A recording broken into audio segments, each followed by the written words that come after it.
blasting music while cleaning the house today. So they got to hear all of your favorite tunes extremely loudly.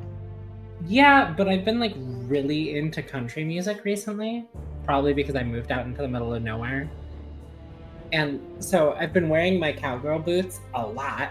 And like literally Chris has been debating buying a truck. And I'm like, we could use it. And he's like, you just want a truck. And I'm like, I mean, you're not wrong. You're like, you're not wrong. I do. And he's like, I'd never drive it. And I'm like, okay, but I would. And he's like, for what? And I'm like, going to Home Depot.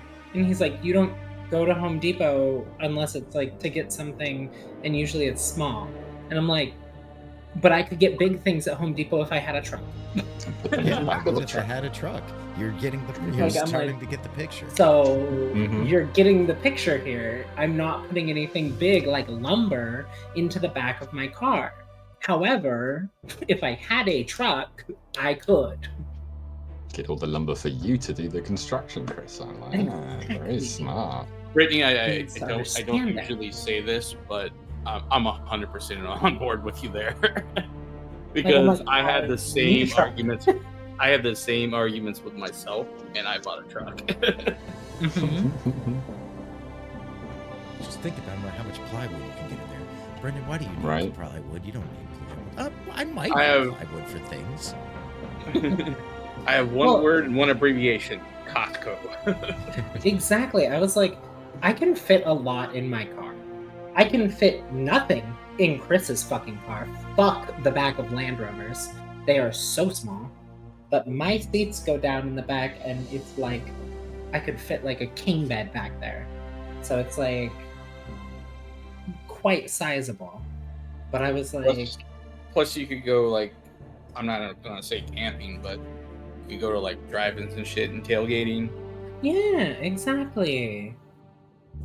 No, I'm totally on board with the whole thing. Owning a truck is a good idea in general, and you don't need to justify it. That's what I'm saying. Yeah, I'm totally in agreement with that. That throws me back to high school, Brittany, who went to the drive-ins with a lot of boys. At the same time. In trucks. Plus, have you seen like the interiors of like some of these trucks like nowadays? They're fucking posh as hell. Like, they are nice. Well, then what we were looking at was probably like a GMC Sierra. Oh yeah. Yeah, those are nice. Yeah. So we were looking at like a GMC Sierra. We did look at the 13 years. Yeah, we did look at the Hummer EV, and I hated it. Yeah, I would crash that thing off a cliff. I was like, absolutely not. Thanks. Should look at the if you want to get an EV truck. Been rated for anything except for sand dunes. Yeah. The Silverado EV is pretty nice. I looked at one of those. Trucks are a big deal in the US. They're just not very popular here at all. You rarely see T-Rug. people driving them unless it's for like work stuff. Yeah, because there's nowhere to park them there. There's nowhere to fucking park them. We have thousands of miles across to park our trucks. Yeah, true. Yeah. Well, then it's funny because we went by the like Dodge, Jeep, whatever the fuck other Chrysler Dodge Jeep thing. Yeah. Yeah, that. And they were showing us like a brand new like Ram 2500 Power Wagon. And I was like, this thing is the largest thing I've ever seen in my fucking life. A 2500? Like, Jesus Christ. What? Like, I'm like, what would I fucking need this for? You wouldn't need a 2500 for anything. For Costco? It could. If by you're the way, towing a lot, a 2500. But by if the way, you're not towing and just 10 miles hauling, per gallon. $10. 10. How is that still legal? Yeah. I was like, you're fucking kidding, right? Like, I'm like, well, when I bought my truck, I ended up with a Ram 1500, and it was more than I needed. Yeah, I was just like, unless you're like towing, or like horse trailers and shit. Yeah. 1500 or a F-150 or 35. Even like the smaller size trucks are built bigger. Like the Ford Ranger is a bigger size truck than it used to be. Like, so why? I don't know because it like big you look at the small size you look at the small size truck genre and there's like no trucks that fit that. It was like 10, 15 years ago where it's like, okay, your Ford Ranger, you still put some stuff in the back of it.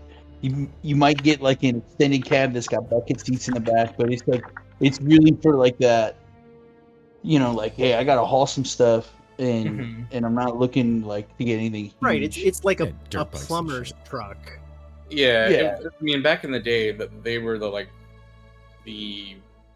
what was now it's shifted to like SUVs, right? I had a '93 Ranger in high school, and you're exactly right. It was fantastic. It was basically a large car with a bigger trunk, an open trunk. I had a Ranger with 650,000 miles on it. I mean, like, I don't know why those, like, the Tacoma, I think, was like the first step of like pulling like the small size truck into like more of a medium into like a regular size truck now, because they're all that size now. I was looking at the Nissan Frontier, I think it was, and that thing's getting bigger too. I'm like, dang, they're getting rid of all these small trucks because I don't know why. Yeah. But I am a big GM and Chevy fan. So. If I had to get one today, I'd probably get a Colorado. Yeah. But even them, those are still like a good meaty size. But yeah, they're pretty beefy, especially if you get like those off-road variants. Yeah. Yeah, I think it was what was it? Because we looked at, they showed us the fucking 2500 Power Wagon. I was like, that's really big. Yeah, those are also most likely a turbo diesel. Yeah, they were finding gas for that. They were rough. And then we looked at the Chevy Silverados, the GMC Sierras. I really like the interior of the Sierra because it's really nice. Sierras are just basically like, you know how like Cadillac and Chevy are basically the same company? Yeah. It's the same kind of deal with GMC and Chevy and on the truck variants. And then, we also looked at a Rivian. For the EVs, those are okay. Full electric. Yeah. That one is cool. It's a cool car. I expected more from it, though. And I don't necessarily like the way the truck looks. But we looked at a Chevy Silverado 1500. Yep. Like, one of the customs. If you want an EV variant, pretty nice. The EV variant of the Silverado is fucking sweet. It's a big truck, mind you, but it'll do everything you want, plus, whatever you think of in the meantime. Yeah, it was pretty cool. I'm definitely between the GMC and the Chevy. You should get I don't really fuck with the Dodge all that much because I had a Dodge. That was my first car, and mine had the Hemi tick, and that thing drove me fucking insane. And they still have that problem. Hemi in it. Well, they still have that problem with their Hemi engines. Like they break like one thing, and you have to like pay out the fucking ass to fix it, or you have to deal with a ticking of the fucking motor. So it's like most people just deal with. It's literally called the Hemi tick, because you accelerate and it just goes tick tick tick tick tick tick tick tick tick tick tick. You can fix it. Get your shit together. Dodge. You gotta be a motorhead to know how to fix it. Oh yeah, you have to be a mechanic or spend a lot of money on a mechanic. Yeah, but Ram's totally different division, so like they don't share any sort of motor tech or anything like that, except for like maybe like accessory stuff. Like accessories like on the interior, I should say. I just wish that Lexus made trucks. GMC. Absolutely. Well, the thing about I think it's the new 25s. They went back to their Vortec engines, and so it's a very durable engine. Like I said, the 2004 I had for 13 years. I had put almost 350,000 miles on it before it got totaled. But yeah, the thing ran fantastic, and they are so common that you'll be able to always find parts for those things. I have a game related question. Did we level up? We did. Yes. So we're at level 2, correct? Yes. 2 does normally come after 1.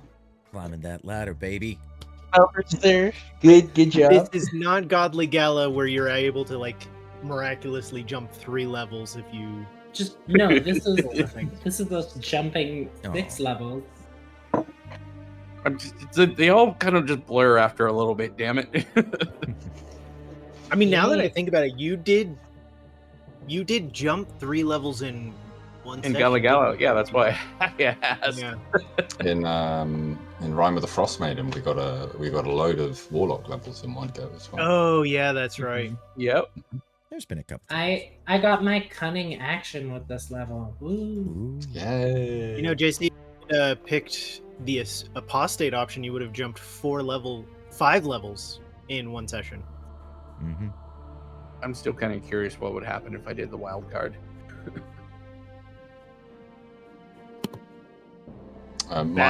Speaking on that, my character sheet is ready for transfer, I believe. Mine is 2. Mm-hmm.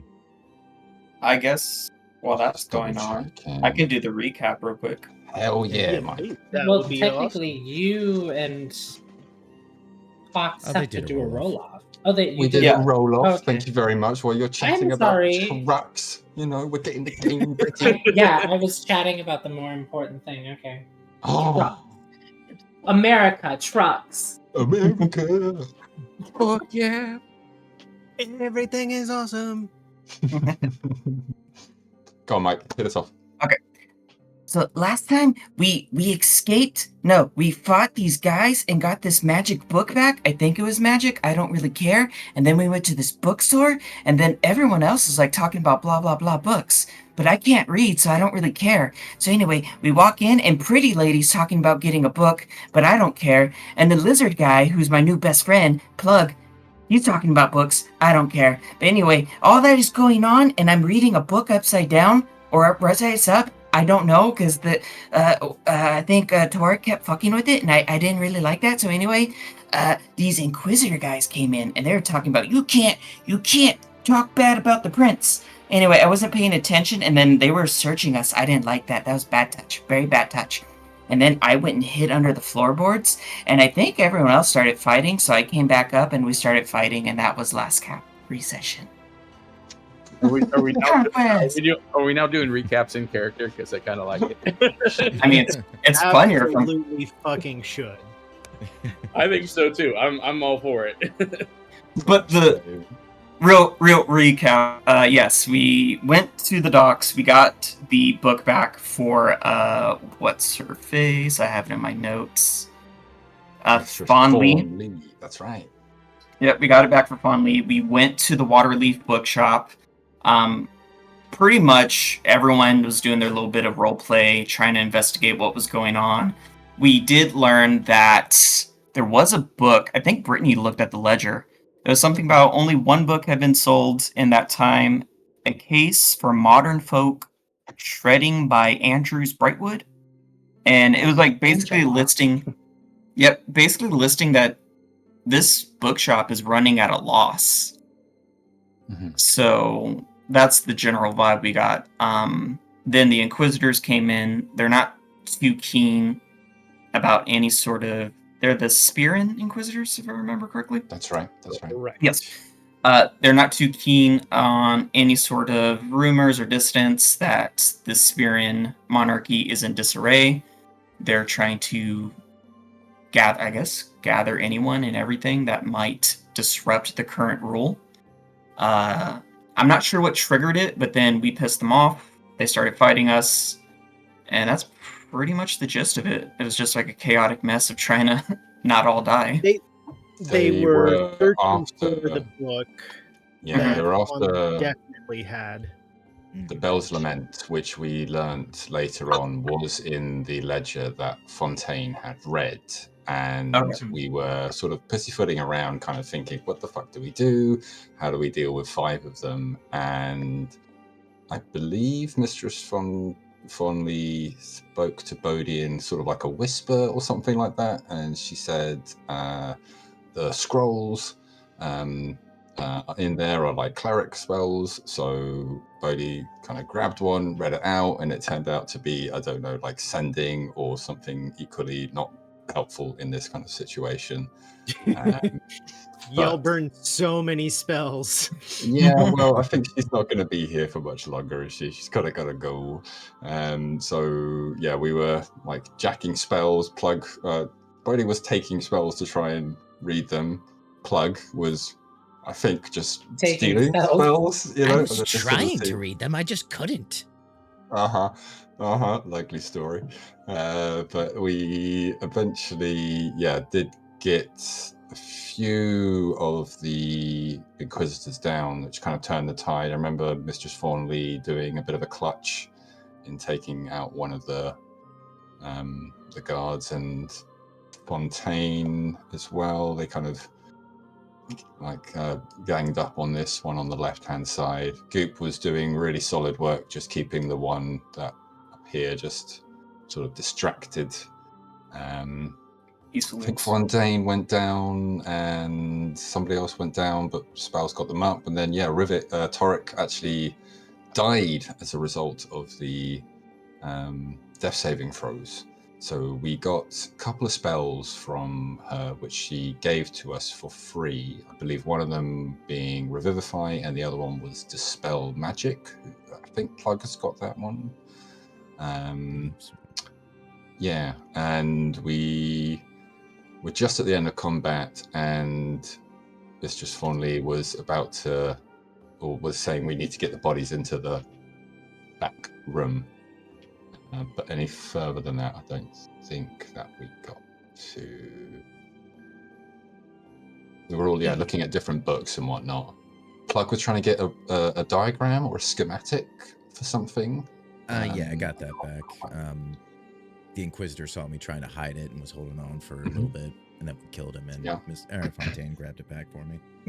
Exactly. When I fucking stabbed him and then twisted the knife, took it back and gave it to you. Yeah, and you gave him some nasty or some very sweet send-off words saying that you'd look after his family and whatnot. I do remember that now. Torek was interested in the other one. Well, no, the other guy, the Templar, I told him I would look after his family. The Inquisitor. The Inquisitor, I said I would take good care of his wife, because he was the one that was wearing a ring. That's right. No, not wife, spouse. Partner. Assume. Right. cows. Torek was interested in like animatronics, I think it was, or like constructs. I think that's really a book on like mechanics and the use of ether in mechanics. And a very specific section of that was like automatons. Mm-hmm. So yeah, a couple of us bought some books. I think Bodhi bought one on just sort of the general potions and whatnot in the city. And Rivik was interested in one in firearms, as far as I can remember, but not very good with guns for some reason. Am I making that up? There wasn't like a dearth of materials, but Fondly mentioned that there was actually someone who would be better to talk to in person. There is a shop for potions and such. Bernie Mist Bow and Arrow, I think, is the hunting store. But more importantly, I wanted to, after we got the bodies to a suitable hiding position, whatever, I wanted to take their like cloaks and uniforms and whatnot, because I got plans for those. Yeah, and so I guess we're gonna try and put these bodies in the back. I create the bodies. I don't erase the bodies. As you haul back all of the bodies.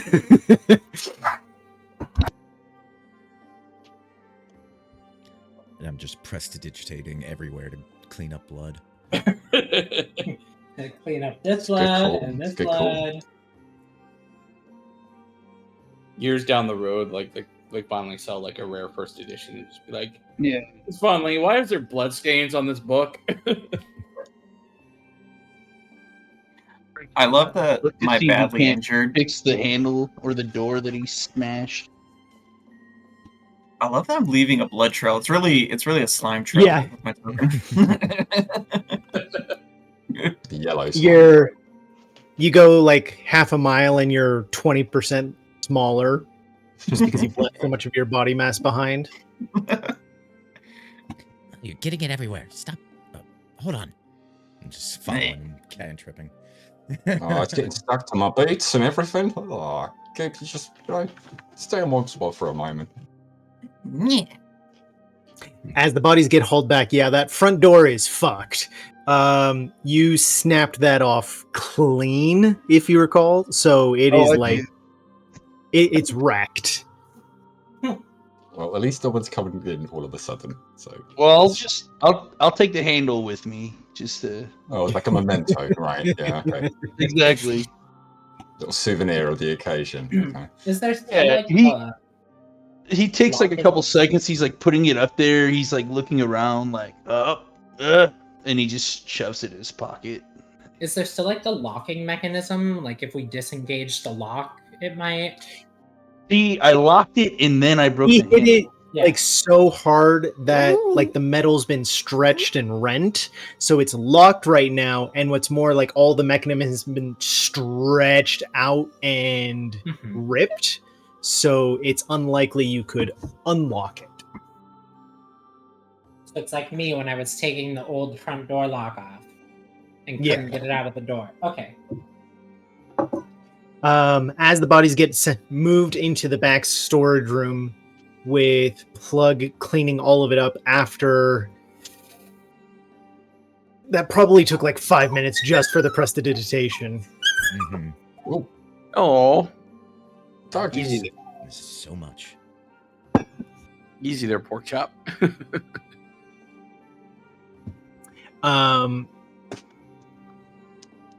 Funly seems clearly quite shooken up throughout this as she gets the bodies in.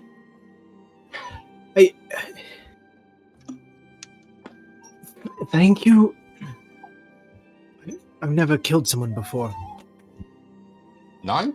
You were pretty nifty with that there dagger. You got a bit of a talent for it.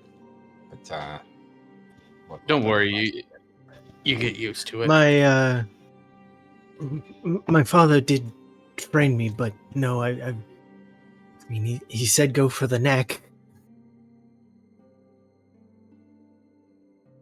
where you or any vital organs within the body. The secret is the twist to close the wound. She looks down at the body with like a circular hole in the neck and goes, "Yeah, I think I got that part." You're definitely wrong about the twisting to close. She like stabbed it in and then just was like twisting it around over and over and over. There's just like, like a giant ass gauged wound. Oh no! You gotta twist it once. That's it. You're not trying to gore it. It looks like she took an apple core to it. Yeah. Figured as much. First one's always clockwise, messier than you want it to be. counterclockwise. The second one is considerably easier. So, No, they stick with you, but after a while, the faces blend together, at the very least. Sounds terrifying. Right, It's yeah, not I'm great. kind of with you there. You're just describing it as like Frankenstein haunting monsters the more you kill them. Yeah. Plug, do you remember that first guy that we shanked in the alleyway when we were about, I don't know, 8 or 9? Yes. What was his name? What was his name? He went by something really dumb. I think it was like Gary or Jerry or... Plug? No, he went by Dog Breath. Like he was trying to ironically own the name. Oh, yeah. Wait, was it Taserface? No, Taserface was in a different neighborhood.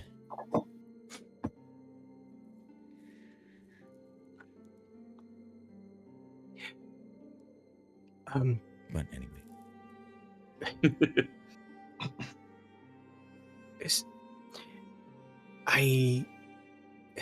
I do have the book they were after.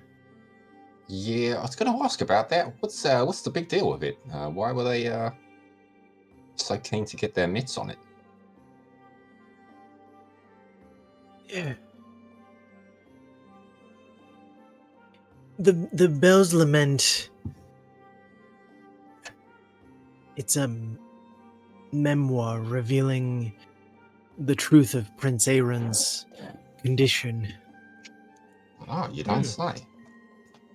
Yeah, we kind of figured he wasn't too well, but In the back room, she goes up to one spot and pulls away a brick to pull out a very thin book.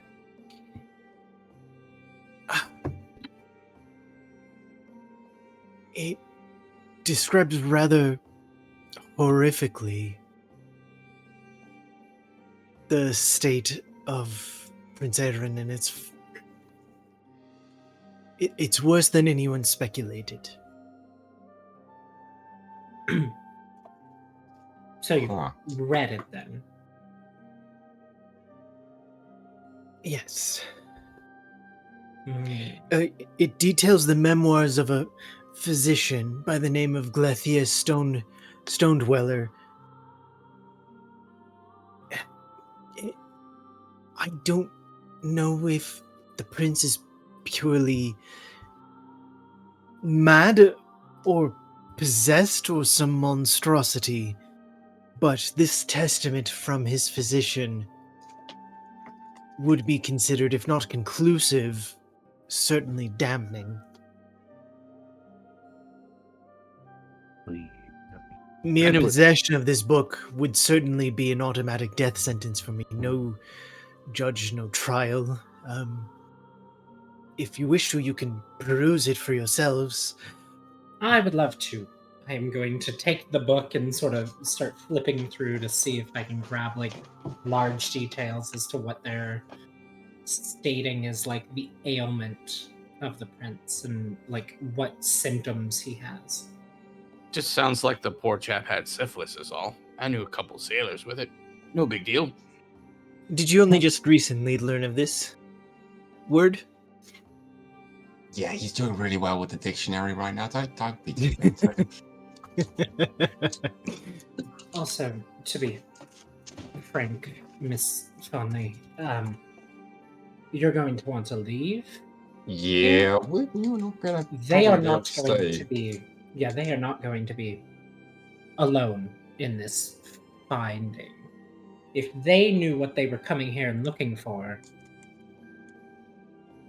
someone's going to come and find them. Can't we just tell them that they came and moved on? Yeah, the smell's going to start getting a little bit funky back there, unless you've got some sort of creative way to, get rid of them. Explaining the missing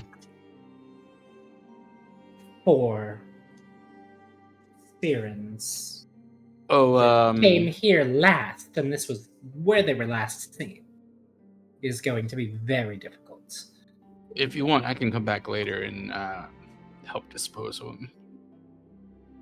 Torka might need some help with that. I think I can deal with that. Surely there must be some way that we could, create an alibi or find someone else to say that they moved on and kept going? I mean, if they're... Please, I realize I may not be able to stay, but there's far more work I need to do. Oh, I'm just meaning not staying here. You have ways of disguise, I would assume. Everyone does, right? Not exceptionally. Do you have means of disguise?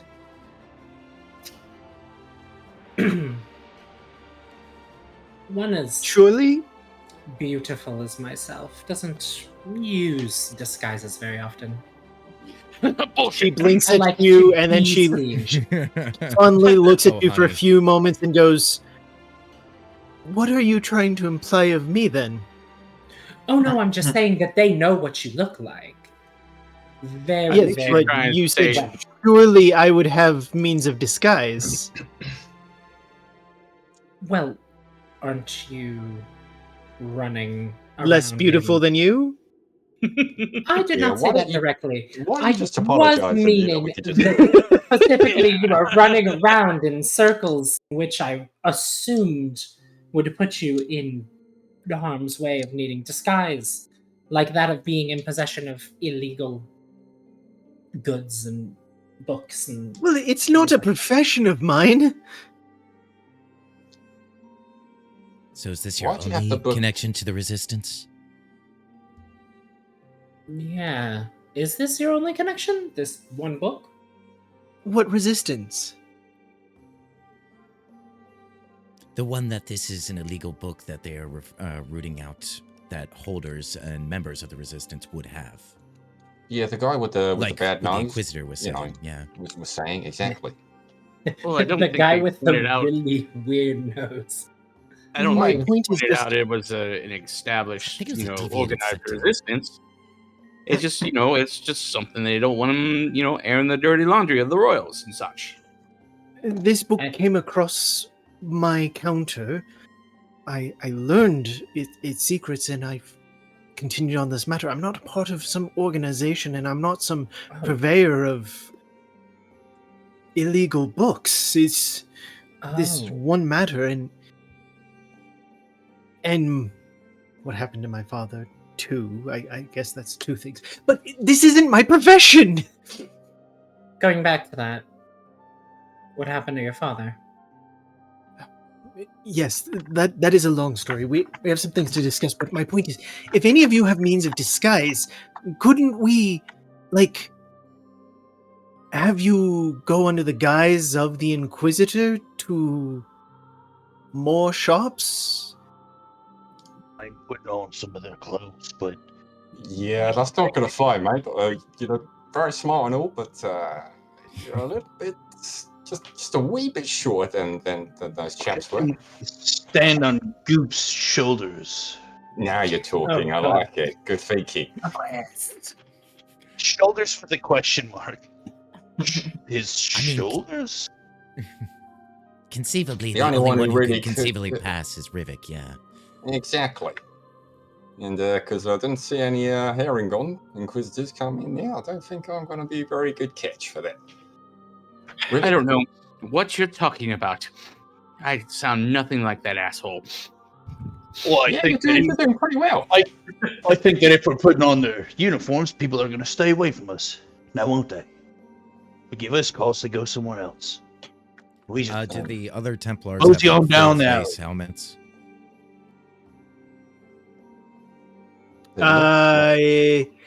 They're most of face helmets. They're not bucket helms, but they do cover like, most of the face. Like cheeks and brows, sort of ish. Yeah. Okay. I mean, see, I'm a snake. They definitely notice the bright scarlet red lipstick that I wear. I think it'd be your horns that would hurt you, maybe. That too as well. Yeah. I mean, I could sort of just shove one on my head for like a little bit. My ears would get a little bit painful, but got a pinch. But I reckon Rivik might be our guy. If we need to, at least. Does anyone looking outside the window, is it busy in terms of like the street? Is there lots of like there's not lots of activity. There's not lots of activity right now. This is like not a shady alleyway, but it's like just a partial side street from the main avenue. But with the proliferation of the Spearins, it had partially cleared out. So you can see some people going by, but they're like a half block from you. And in terms of the buildings that sort of we can see from the street, was there any? Would there be any which would like have a very good sort of look into the shop that would have been able to see what was going on, or is it just sort of fairly run down? We're just looking at the backs of like warehouses or something like that. No, it's a nicer district for the Eshin area. So it's a quaintish little shop with a few other decent ones around here. Okay. Would there have been any witnesses for the Spearins like coming in? Like, we would imagine that there would be. We just don't know how many. Possibly, there were some like 20 or so out and about. So like on like another reporting, possibly on another street, but also like you wouldn't be. It's a long stretch that they would remember those exact Spearins being the ones going into your shop and not coming out afterwards. Well, my only concern is number of Spearins coming in.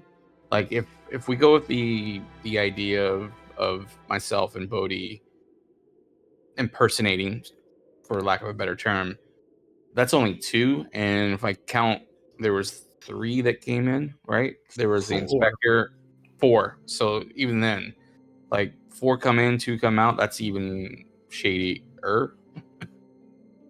Surely they're not keeping track so diligently. I imagine if there's an inquisitor going around, being high profile, and like one guard accompanied with them, I could say that I heard them saying they were going to, the potion shop, and that if they go there, they will say, yes, the Inquisitor came here. Like, surely this is enough to throw off the trail a little bit. A little bit, yeah. I could say, like, even if push comes to shove, I could say I had them sent to inspect or run errands or send messages or anything to that effect. True. I'm just saying, if we get testament from a couple shop owners that the Inquisitor came through after my place, we can protect our cover. I did want to go to that other shop with the firearms too, so yeah, that works for me. Is the main avenue pretty busy? It normally is. It's significantly down with the Spearins harassing everyone, so there's maybe like I'm trying to think of the metric to describe this. Is it like 5 people per minute walking by, or is it like an average of 15 people per block? Like if I was to go there and start a like distraction or like a commotion or something like that, would that draw enough attention away? Like, would it draw a lot of attention to that point, or would it just be? It certainly wouldn't hurt. I mean, it's not the worst idea by any means. If you were to create that distraction while the supposed Inquisitor is making inquiry, I doubt anyone's going to wonder if 2 Templars went missing in the process. Mm-hmm. If I have to flee, I must, but I feel as though it's attainable to protect my cover, as there's still much I need to do here. All right. Well, Possibly if you're confident you can get rid of the bodies, then that's all right. I'll handle the bodies, I assure you. All right. I'll try on some of these clothes. I don't ask this as Goop, but does she have any? Is there any rival bookstores in the same street? We'll just throw the bodies in there, burn down their bookstore. Problem solved. There is another bookstore. It's not a rival necessarily, though, from what I've got in my notes. Mike, I totally love that idea because in character, I love that idea. I don't know how to convey it as Goop, other than it's like, yeah. Conquest. Arson. I mean, not rivals. No one I have as a nemesis that I'd hate to throw under the bus in that way. I don't know what a bus is, but car. You know, horse cart. People down the street. Shove under the horse. Shove under the carriage. Does anybody know of a bard within the general vicinity of here? Back at the tavern. We met that chap back at the tavern. His name was Mabon, I believe. I wonder how Might take a while to go and grab him. Let's try Mr. Fomley's idea. Fontaine, you can create a distraction. Myself and Rivik, we can put on these fine clothes and we can walk around a little bit, get some folks to see us. What are you thinking with the bard? Oh, I was thinking like a pop-up performance or like something along those lines. Ooh, I like a song. Yeah. I just want to go walk about, really. Having more people get involved right now is probably not a good idea. Yeah. Maybe I can just make an announcement that maybe like there is a upcoming. Let's go to some other shops too and tell them that we just saw them leave the bookshop. I can eat one of them. You can do it? I don't know, could I? Can I eat one? Is there possibly a way that within the party that we could create a distraction of our own device without pulling in other people? Well, my thought is maybe just like announce that there's going to be a performance at a club. Would I know of any clubs that would be performance worthy or like able to host a performance around here? I mean, there's the one that I visited, but yeah, but that's on the far side of Fano, all the way up in exactly. So, are there any closer that would be? No one's trying to not see that you're familiar with. Handing out flyers for a free comedy show ain't nobody got time for that. Oh, it's not comedy. It would definitely draw people's attention. Essentially, we just need some of the townsfolk to see the Inquisitors come out, do a little bit of a sort of snoop around, and then I guess we circle back here, having taken off the garb elsewhere. Yeah, and we can also, if we want 4 bodies go out, me and Torek and Goop, I guess on top of Torek or other way around, can wear the other 2 uniforms and walk the other way and like just back around the building. It's like, oh, the 4 came out and then split up and went different way. I reckon that's just in case there's somebody. Oh wait, I don't have legs. Right, yeah, that's a problem. Okay. Yeah. You don't have Why legs? don't you have legs? Oh, he's got legs. Torek Just does. look down at my tail because I'm a Yuntai. We just have this serpent's tail. Oh. We don't have legs. Oh wait, are you a pureblood? Do they? I don't know. The description I looked at said they didn't have legs. It depends. There's varying levels of them. Yeah, there's like the sort of I thought they had legs. where they have where they're like sort of they have legs? They vary greatly from almost imperceptible to human to nearly entirely snake-like. The purebloods are the most human-like, with minor reptilian features. Mm-hmm. Abominations are almost completely snake-like, except for having arms. So if you're a pureblood, you look much more human-like. I'm definitely more reptilian, but I guess I'd probably have legs. Because if I had a tail, that'd probably be way too much. It'd just be a question of whether or not the helmet would actually fit on you.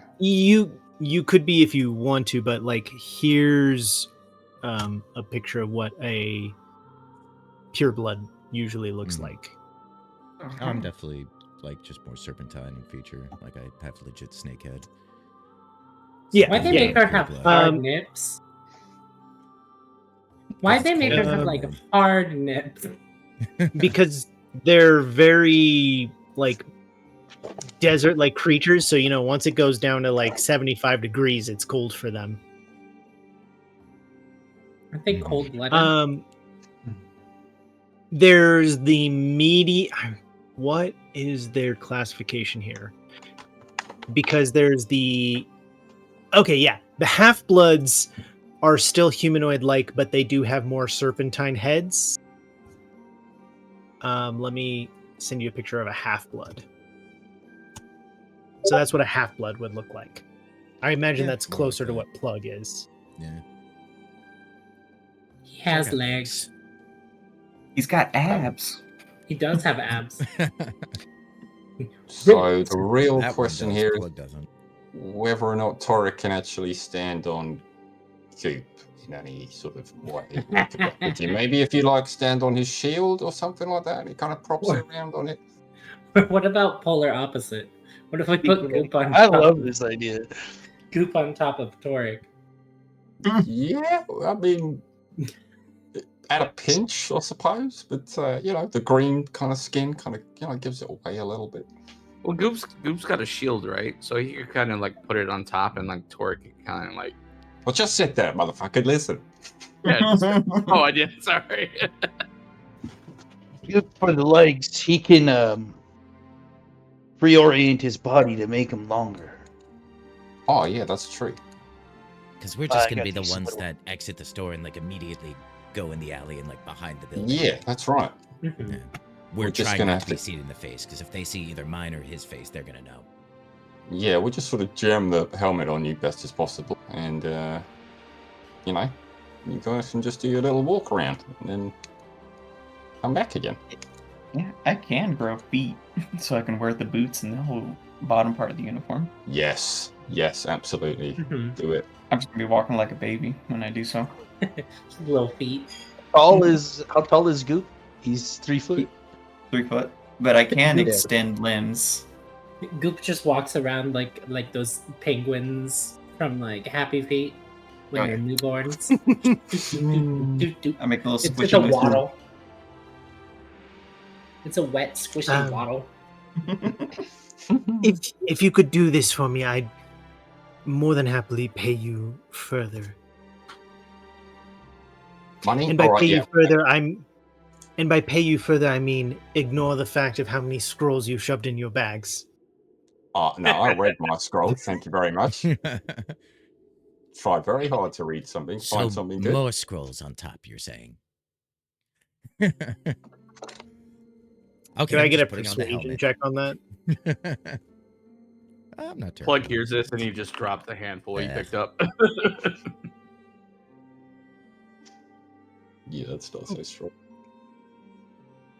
Perhaps one more, but you did take a lot. Fair. That's not even counting all the ones that you ruined.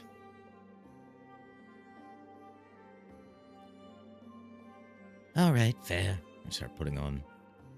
Oh, goddamn, this stuff is sticky. Really? Why is it sticky? You need to be the blood and Inquisitor gore for a on the day. inside of it. Ugh. Gross. Does anyone have a disguise kit? Just kind of curiosity. Fontaine might be our best bet for that. Nope.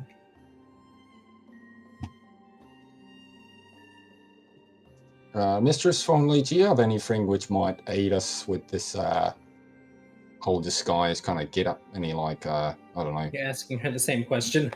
Colors and pens and stuff. Nicer. I love how the party is 1.5 casters. We're getting there.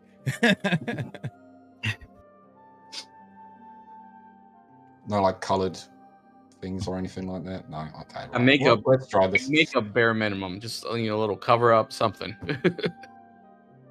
Does she wear any? Maybe she doesn't wear I have a bit of makeup, but nothing more than that. All right then. All right. Let's yeah, give this a whirl. Yeah, I got some gnarly tattoos on my neck and face, so just to cover those up. You just wear that helmet. One of the helmets. Maybe the Spirit Inquisitor wasn't wearing one. He wasn't wearing a helmet from last I remembered. Huh. But you could probably get away with him wearing a helmet. Okay. Yeah, I mean, yeah, I was just gonna put up the cloak, but yeah, if I can get away with the helmet, I'll take one. So, two of us would need one. Sorry, Karen. Just additionally, the diary that you retrieved, it was my father's. So I wanted you to know. I don't even know why I'm telling you this.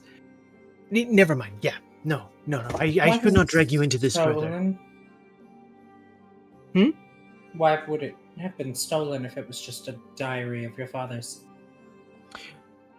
I don't know why they stole it, but my father, he was a very wise man, and he was, and she's just kind of fiddling with the diary and with some bits of thread, clearly nervous. He was researching the upper echelons of the Indosian leadership, and he found some very strange things. All of it to get him killed? I certainly hope not, but I'm growing worried. But everything in Fano is falling apart.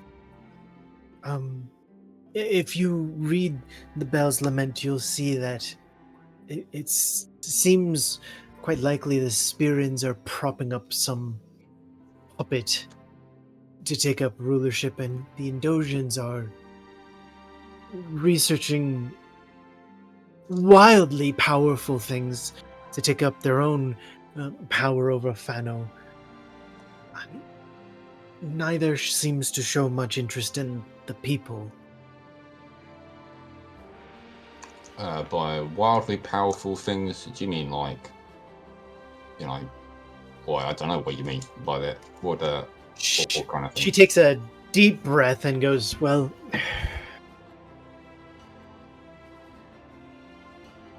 there's back before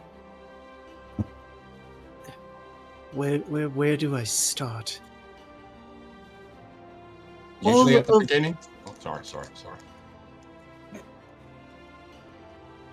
I usually start with murder. All right, yeah, that's fair enough. I'll quite know. Well, at least only once. Yeah, the Crystal. Time you killed somebody. The Crystal Lake wasn't always full, as I'm sure you know.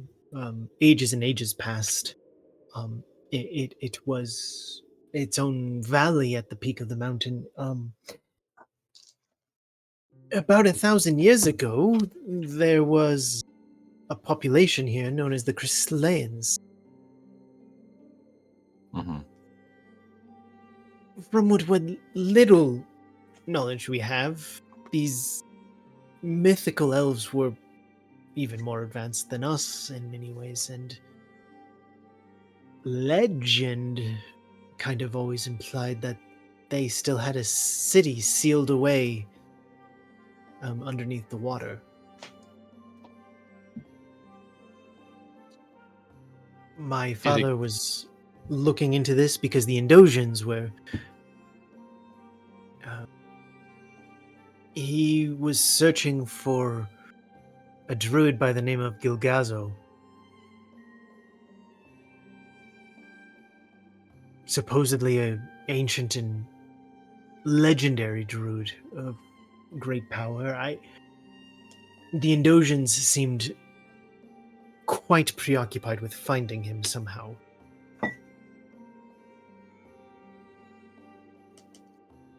To what end, I don't know.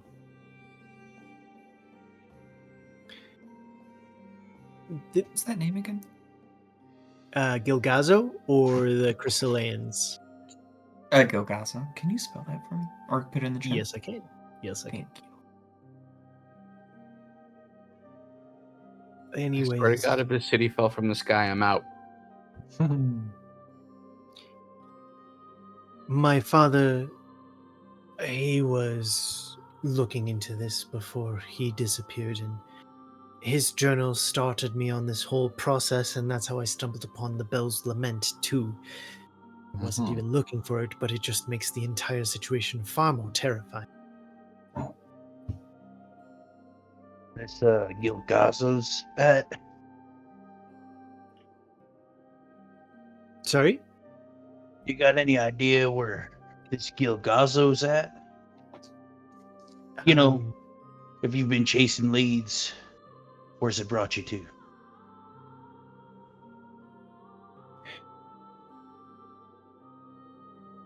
I think he may still be somewhere down beneath the waters. You mean he's still alive? If what my father was pursuing is true, then yes. Huh. Well, if he's a druid, he could be anything down there. Yeah. He was a druid? Possibly. He may even be one of the Alienda. Gesundheit. Thank you. Alianders.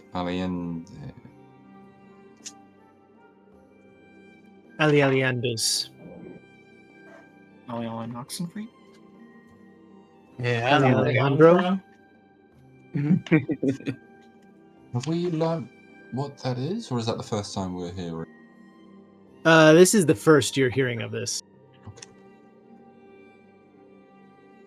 I don't know, chaps. I don't want to go messing with them druid types. I've heard a lot of stories about them chaps. And what's an Aliendir for those of us who? Oh, I'm sorry. When I read so much, I assume everyone else is educated. Yeah, not so much.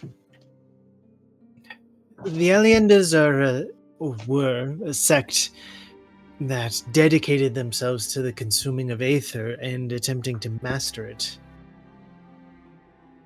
I don't know if you have much experience with the consuming of Aether, but it's seen as addictive and harmful and dangerous, but they believed that through control and discipline and precise consumption that they could master it and grow in controlled power with it. Not as conquerors, but to improve all of Fano and the surrounding region. They were seen as extremists and foolish, and the practice died out, but this Gilgazo's mentioned by my father's studies as being an Aliender as well, and if he is as important as everyone claims, both the Indosians and my father seem to believe that, perhaps he made some breakthrough on that regard?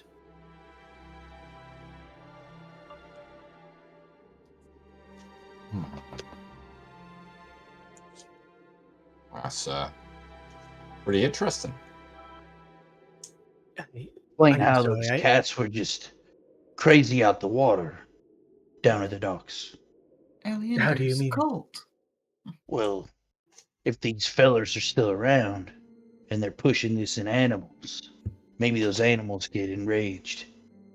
I know from my experience I have tried them one time or other times. I did feel powerful when using the ether. You've partaked in it. I'm gonna pull out that blue powder stuff that was given to me, or that Bodhi bought, and he's like, "You mean this stuff, Torek?" Yeah, that stuff that you said it was. I didn't say it was either. I just said it was. I don't know what it is, to be honest, but it does have a hell of a kick. Oh yes, that is Aether based.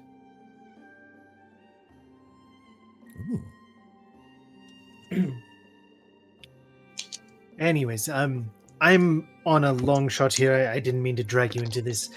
My father's diary, most of it is written in riddles and languages and metaphors, all meant to conceal its meaning. I think my father needed to shroud every word that he penned. So this is a lot to dump on.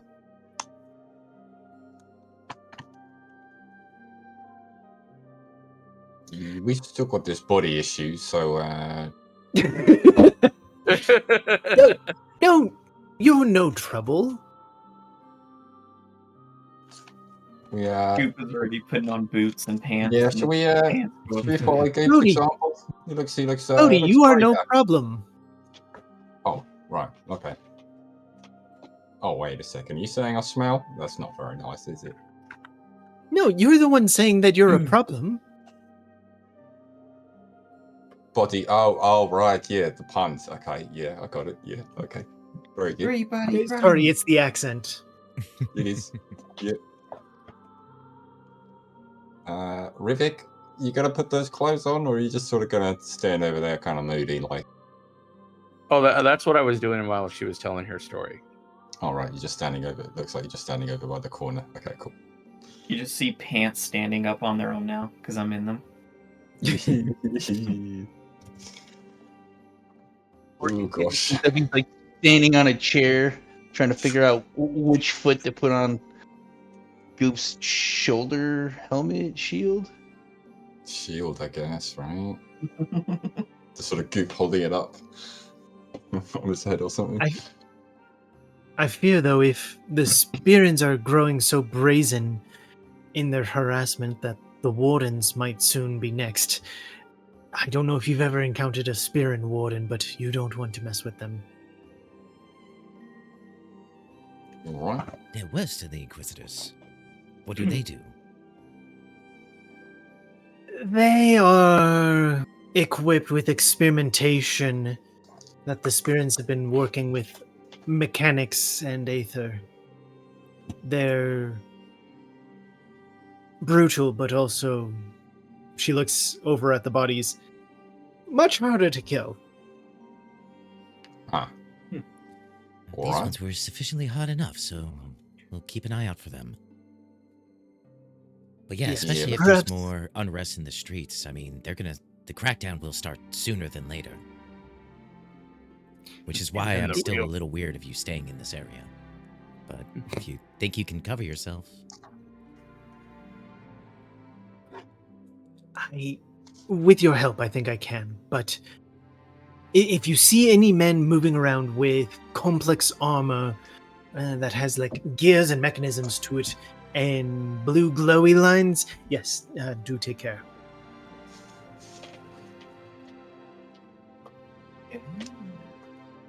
All right, well, I guess Goop, Torek, and I are going to circle out and sort of circle a block quick and try to get back here as fast as possible. Are you guys going to other shops and sort of spreading around? I think we're just gonna sort of poke our head into a few places. I wanted to go to the firearm shop. Do some pretend inquisiting stuff, and then we'll come back. I do need to go pick something up. I don't know if there is a place where I can... Mistress Thornley, is there a shop where I can go find a healer's kit around here? I think I lost mine overboard on the ship when we were coming over. No, yes, there's a herbalist's shop just a couple of doors over. Oh, right, great. What's the rendezvous point? Probably get it for free.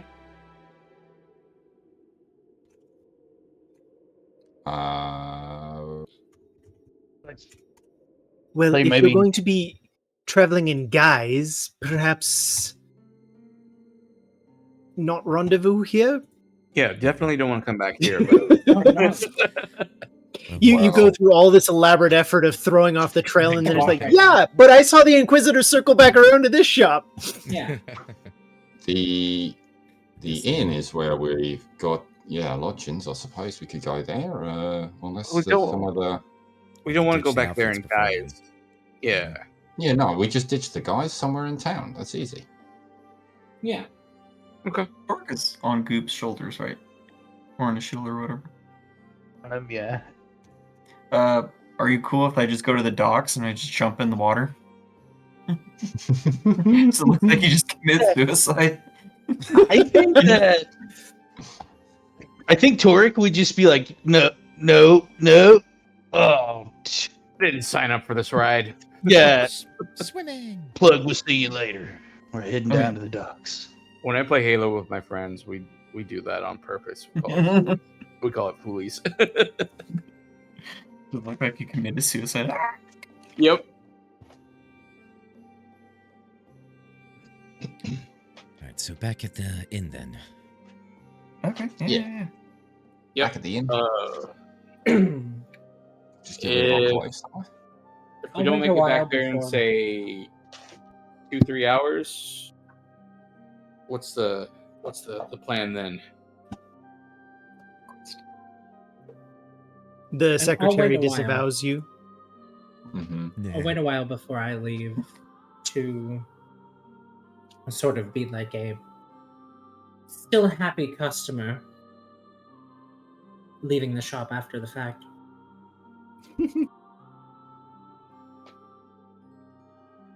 I mean, it'd be a little odd me just walking out with you guys. Mm-hmm. No, that's fair. That's fair. Well, supposedly, since you didn't use it, you still have that sending scroll, so technically we could send him a message later and check in. That is true. There was one of daylight, and there was one of like sending. Yeah. Mm-hmm. Yes, you did get both of those. I didn't write those down. I will write those down. Brittany's character should walk out of the shop like she just went shopping at Starbucks. Not Starbucks, Barnes & Noble. Starbucks in one hand, a huge shopping bag of books in the other. The Thanos version of Eat, Love, Pray.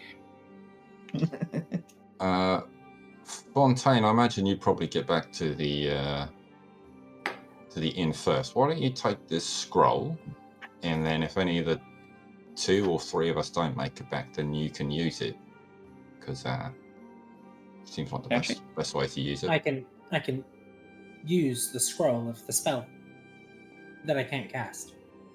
You can't read it, can you? It'd be better if you had the scroll there, Bodhi. You're the only one who can cast it. Okay. Yeah. I figured if we got waylaid or held up in town for any reason, then you can send to me or to the other group. Yeah. Okay. Cool. We'll use it for that in that case. Well, you could tell. Nah, it might be a bit suspicious if you're like following one of the Inquisitors or the group, one of us groups. But you could sort of keep eyes on us, I suppose. Now, come on, we'll see how this goes. Rivik's going to have to be polite. Interesting. Oh, piss off. Well, maybe not so polite. The Inquisitor wasn't very polite. Mm-hmm. He has to be at the I right don't level know of what you're arrogance. talking about. I just see Rivet kind of taking advantage of this completely. Yes, I'm just good. think of the I old don't. social services worker that used to come around, just like him. Oh, he was a fucking twat. That was the second person we killed. Yeah, okay. Good story. Yeah, but he was the first one we made him feel it. Bodhi, if you want to put the supplies that you'd be looking for at the alchemist shop in chat, heading over to the firearms shop, it's easy to spot as this is a fairly large business here, and it seems to be not exclusively firearms, but that is definitely the forefront item here. There's a sign out front that's been ripped off, as you can just see like chains and a few remnants of wood and metal from a sign, and then there's a newly posted sign there that hasn't even bothered to cover up or remove the old sign, and it reads as Seamus's. Yes, this is a shame if I do declare. Right. Can't even bother to fix his signage. As you come in, hang on just one moment. I'll be out there in a minute. And then you just hear a muted blam from the back. Well, that's enough of that. As you see a halfling emerge with like giant mutton chops stretching across over the front, emerge with soot and some of his beard singed, quite obviously. I'm just gonna first I'm gonna look up and then at the sign and then look down and give him like the most haughtiest look of derision like I can muster, and just, you must be Seamus,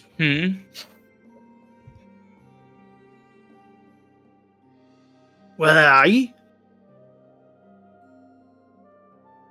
Yes. And he squints and goes, I owe you money. I don't need your money.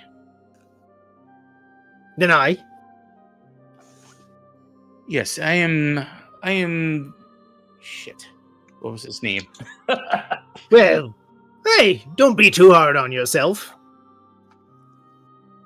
Yes, I've been sent here to inspect your premises. We've had reports of rabble rousers and people of ill dispute making Nope, I'm not sitting down for another inspection. I've been told you before that I got this all square away, and I have no interest in letting you all in here. As he like reaches under the desk and pulls out what looks to be roughly a sawed-off shotgun, as he says, I'm quite done with the inspections. No, my good. He looks him up and down. Man, I am here of a different variety of inspection. You see, my men here, they're not too good with the sword, if you know what I mean. And so I've heard you've sell certain goods of, let's say,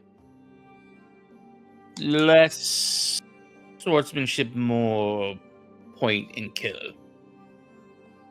He looks down at the sawed-off shotgun and then looks back up at you and goes, aye?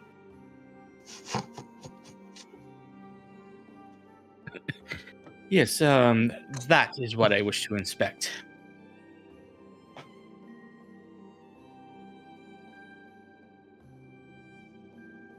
I must make sure that none of these, I do believe they call firearms, are used against my men and soldiers of the Spearing God.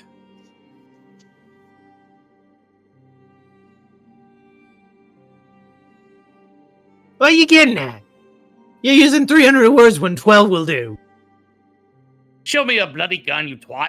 As I slip back into like... He raises the shotgun and like points it right at your eye and he goes, "Hey, I showed you." To buy. And I'm just gonna like take 2 fingers and gingerly like push it away. Fucking hell, me. How would you take that long just to get to the bottom of that?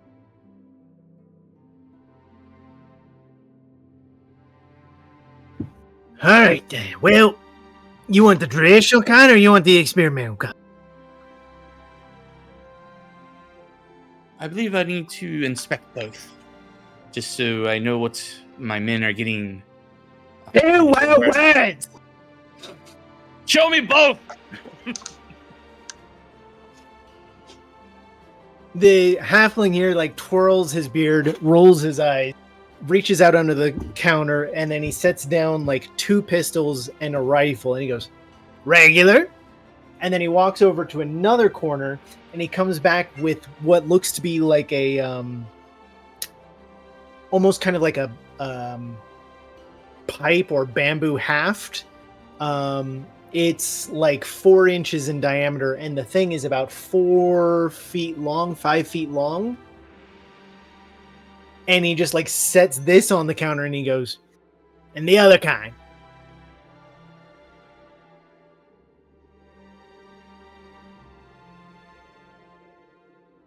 I'm just gonna walk amongst the lineup and just kind of like look down. You know how like you kind of like you're in a jewelry store and you're kind of like shopping, but you're just like, shit, this is expensive. Doing kind of like one of those numbers. And do that like at least 3 or 4 times, back and forth pacing. And then finally gonna stop at the pistol of the regular kind. Yes, tell me more I knew about you this were item. a vanilla boy.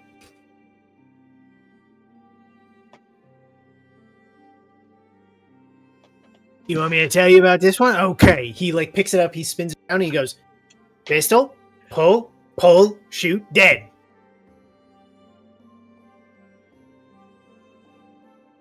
And then he places it back on the counter.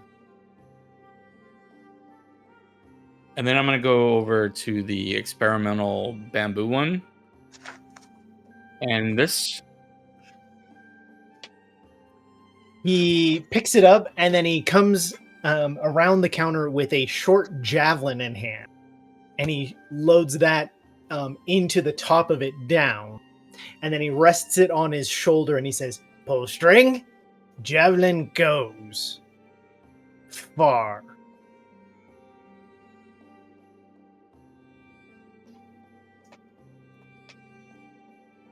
Eh?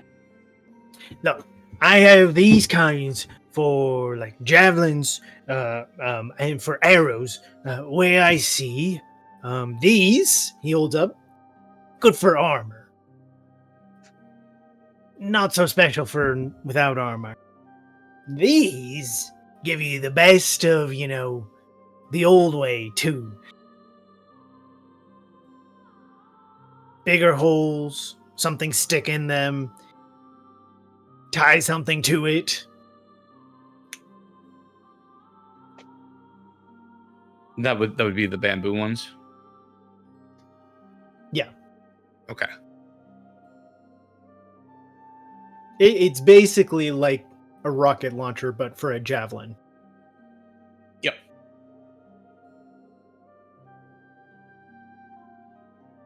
How much for the pistol? That one, 350.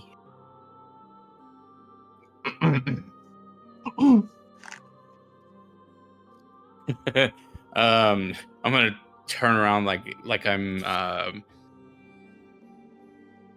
insulted, like he would charge so much to someone with like the spear and guard. Just like, you would charge a member of the spear and court that much to arm and protect you? And fuck me, you're a spearing? Didn't realize. I just thought you were cosplaying or something. Okay. 450.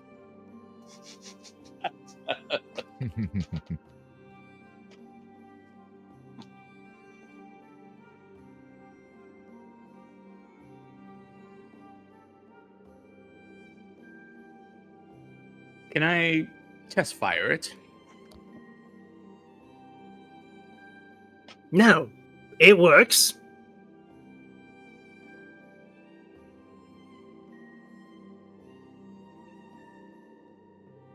Test fire. Where you gonna shoot this? And he like looks around the shop. You ain't shooting in here.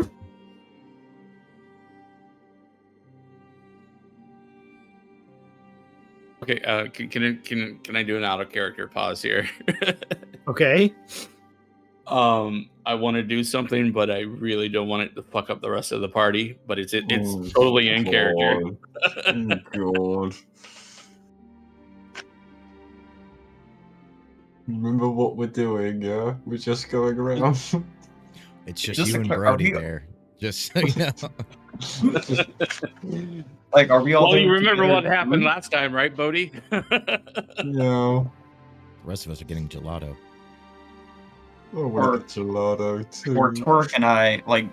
Man, this is kind of nuts that Bodhi's just this. It's the second time. It's round 2, and Bodhi's. This was not planned at all. I'm trying to keep my face out of this, so this guy can't see my face, and you're trying to blow this shop up. I'm not gonna blow it up. I'm just gonna murder the shopkeep. No, God, no! Don't do it. Just rob the shopkeep and run, and then it just implements the spear and guard. Well, that's what I was gonna do. I was gonna murder it. We're gonna drop. Don't murder! He needs to be able to. Don't murder him. If you're gonna to talk, he needs to at least blab. It was a spear and guard who did it, right? I haven't murdered anyone. Although, what if you murdered him, went back to the bookshop, shot one of the Templars, and then dropped the body in the shop afterwards? That's not a bad idea. Don't give him ideas. It was a murder-suicide. Yeah, but didn't we stab the shit out of those bodies? So it's not going to line up. Okay, you shoot him with a big gauge, with like a big gauge item. I mean, I'm just gonna draw my sword, and I'm just gonna rob him at sword point, and be like, "I will be taking all of these in the name of Spira. If you have any objections," he nods and he pulls out an abacus, and he starts like flicking them along. And he's like, carry the 1, add the spear and tax. Right, carry the 6, add the spear and tax. And he goes,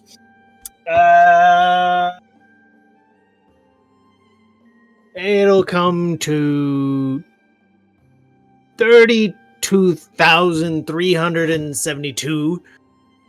Will you be paying by cash? No, the treasury will take care of all the counts. So cash. Invoice me. You guys take PayPal? Yes. You pay, you're a pal. Great. Did you miss the part where I drew my rapier and had him in his throat? Yeah, I did miss that part. Now I do that. And I've left, so I could see where this was going. Yeah. How about... As you got the rapier there, the halfling Seamus, to his credit, doesn't flinch as he looks at you and he goes, "That's a nice blade. You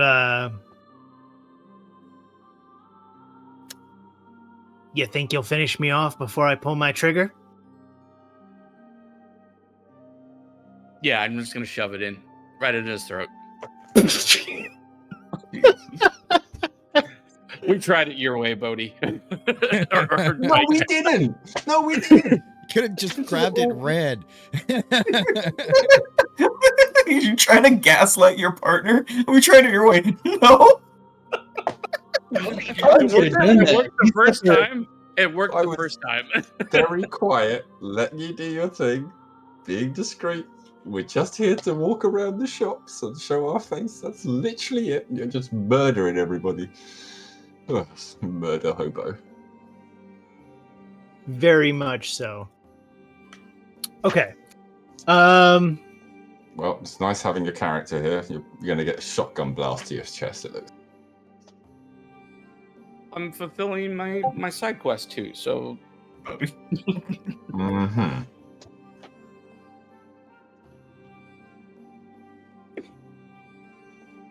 As you've got this leveled at the halfling Seamus, it's gonna come to initiative.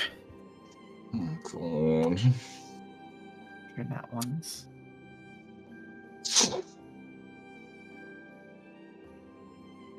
I haven't got a spell slot, you know. I'm completely out. I can't heal you. I haven't got my healer shit.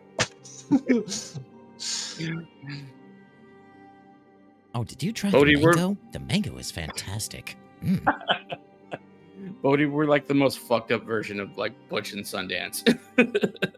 You're the most fucked up version of it. Oh, just a regular herring gun. Well, and he literally walked away. You're like that hapless parent that a psychopath kidnaps during their crime spree, and like forces them to drive them around. What's that Tom Cruise assassin movie Collateral. called? Yeah, it's way more like Collateral than it is like. Yeah. Bodhi's just like sitting in the car, and then you just hear bang, and then there's blood, and he's like, "What the fuck?" Yes, thank you, Colin. That's very much how it's like. As no. Seamus goes before you. Oh no! Apparently, he's a little quicker on the draw than you are. This isn't his first rodeo. You know what? This can actually work out in my favor too, according. Can it? Let's see how it plays out. But I got ideas. Oh dear. You still haven't dying from the previous fight. Does it include not dying? You got that's step one.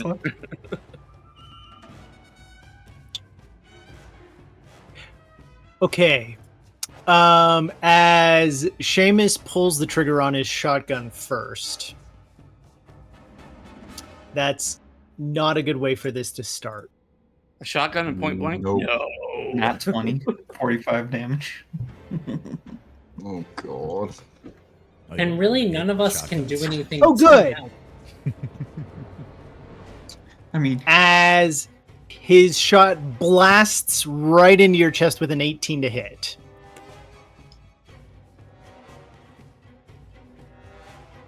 But what's your armor class? I'll never tell. At level 2? Not a fucking 18. I mean, mine was at 18 at level 1. Right? Mm-hmm. It can happen. Yeah, but with his class, I don't think he's using. Yeah, he's using 2 swords, isn't he? So he doesn't have a shield or anything like that. So. He doesn't have a shield. 14, I bet. It's 15. Yeah. So just die. Just accept you're dead. As your guts end up on the door. As the damage from the blast is 17. Oh god.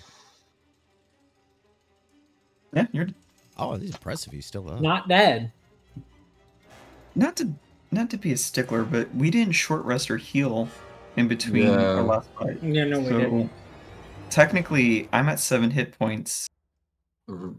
I think you might go home. Rivik is fucked, mate. You were not. We don't remember what Rivik was at, so I'm going. I was at 8. You would have had time for a short rest, so we'll go ahead and say you have. Okay. That's very But generous. with that blast there, Rivik, can you roll a d10 for me, please? Sure thing. A d10? Oh, it's like concussion or something? Oh no.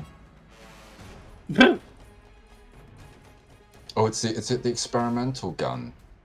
No. No. This is a grievous injury.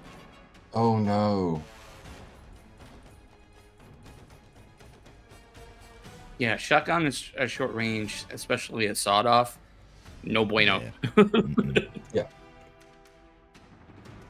That blast kind of hit the side of your abdomen, and you just know there is some internal damage from that hit there. God. Damn near shot 2 pounds off him. Rivik, it's your turn though.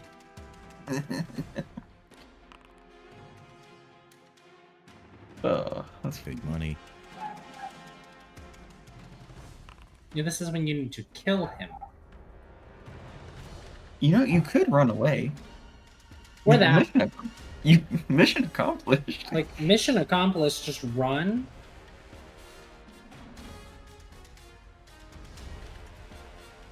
Even if he does have a reaction to do attack of opportunity, it'd be a disadvantage with the range, assuming he doesn't have the ranged weapon feat. Oh, shotgun doesn't have that issue. You got a 50-50 chance. You could just survive if you disengage. I am actually. Okay. And there are some firearms on the counter too, so I'm gonna grab whatever I can grab. Would it be a 22? Well, him. How many things are you going to grab? You only have one hand because you have your rapier in one of your hands. Yeah, just one. Just one's fine. Whatever I can grab. What's the thing you want to go for?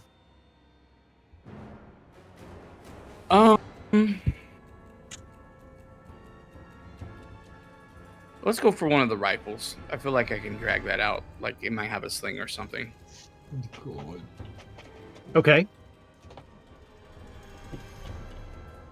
And Bodhi's just gonna be standing outside as you burst through the door and go running. Yeah, I'll probably and just Bodhi's gonna get killed.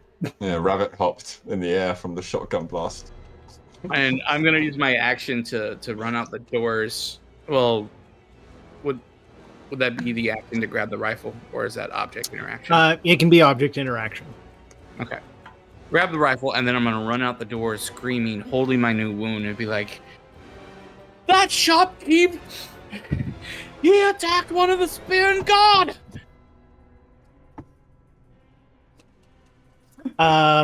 You're able to run 30 feet. What were you doing with your action? Sorry. I thought the action was just to disengage and run out the door. Okay. Are you gonna bonus action? I'm gonna bonus action. I don't know. Second wind. Yeah, I was gonna fucking say. I just wanted to get through that first.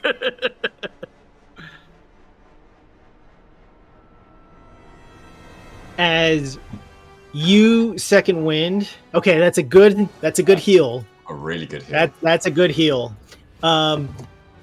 The door kicks open as Seamus comes out with the experimental launcher, and he goes, "No bloody good Spearn thief!" and like levels it up and pulls the string. Oh no! Oh god! As you see a plume of black smoke, and it's more of a thunk kind of bang than like the crack of a firearm usually is, as a 4-foot-long javelin comes blasting out of there at high speed. Let's see if this works. Oh no! Oh no! Oh no! Oh! Are you dead? Are you insta dead? No. Okay, no. good. Whew. He would have been if he didn't second wind. Actually. I was gonna say. It would have been exactly. But this is like a through and through. As Bodhi, you just see the javelin piling through and continuing on as it buries itself in a shop wall about 25 meters further down.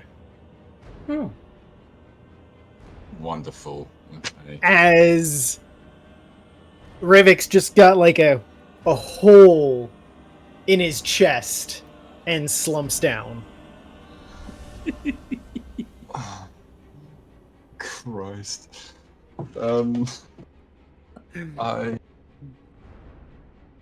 What does Bodhi do? I was just outside the front door, right? Uh-huh. I mean, it's still somebody getting shot in the street. You can be like, "Oh my god, this is crazy." JC, what the fuck are you doing, man? You should shake the shopkeep's hand. Like, thank you, my boss was an asshole. I'm just trying to rack my brains about it. Yeah, how do you move the body into this bookshop over here? I'll turn around to the shopkeeper and I'll say, "Oh, it was totally getting on my nerves. Thank you so much. I'll go and get rid of him and I'll throw his body into the water and I'll pick him up and try and find somewhere in an alleyway or something like that I can try and stabilize him. I'm not sure if I can. He's got a great big bloody hole in his chest." He looks at you with this like long wooden pipe and he goes, "Seriously? You need your gun back. Hold on, let me go get that for you. And I'll Come on now. Imagine Bodhi picks up the rifle and then just like whips it around and bang, shoots the shop owner. I will roll, just sort of return it to him and pick up Rivik and make a sort of a big scene of it, as if be saying, "Oh, you know, you asking too many questions. You could tell it that it was clearly just a shopkeeper. Stupid inquisitor." And then I'll try and find somewhere to. Could I get a persuasion check from this? Oh, Stupid gosh. Inquisitor. I'd say deception, but I think a lot of this frustration is genuine, quite real. like yeah, it's parallel. Yeah. Yeah. This is not a persuasion, you said? Yes, please. Oh god, I'm not very good at these. Just a normal roll. A 9.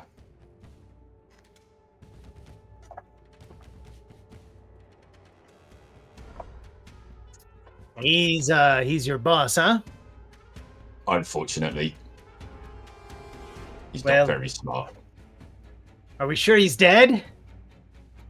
He's got a great big hole in his chest. He looks very dead. I've seen people bounce back from worse. Shouldn't we make sure he's dead first? Put a couple more holes in him, at least. I'll put a couple more holes in him when I throw him into the. Not here. It's way too obvious. Look at all these people standing. Way too public. Yeah, you're right. And he pulls out a dagger and he goes, "I gotcha." And he starts walking back over towards Rivik. Bro, we didn't even have that one Revivify scroll. Barely. Well, Rivik was fun to play while it lasted. Bodhi got any quick you get the killing slot for something. Can I just accept it's like a Baldur's Gate 3 lockout. And you're like, damn, I felt it's one of those where you clicked the wrong button because you were like speed clicking through the dialogue and you accidentally chose the hostile option where like you thought you were asking to see their wares and what you really said was, "Well, I'll take them then." And you're like, "Well, there goes the save." I haven't got spell slots. I haven't got anything. Legit, I have done that like 4 times for the record. Like over and over, spare the dying, spare the dying. He's like, why do they have the hyper confrontational dialogue right under? Can I please look at your wares? For misclicks. If I cast it's verbal and somatic, so he's gonna know that I'm going to be casting something. I'll say to him, "Look, you can't kill him, otherwise people will know that it was you. You're a shopkeeper. Your business will go completely. Just let the guards do with it. We've all been looking for the opportunity. It'll be quick. You won't be implicated." Do I have your word on this? Yes. Now we gotta be quick about this. Now I need a deception check. Oh no. Oh fuck. Yeah, what? Not helping, Brendan. Nah, I won. Nah, I won. Okay. 14. Pretty good. Not bad. Not bad. Not bad.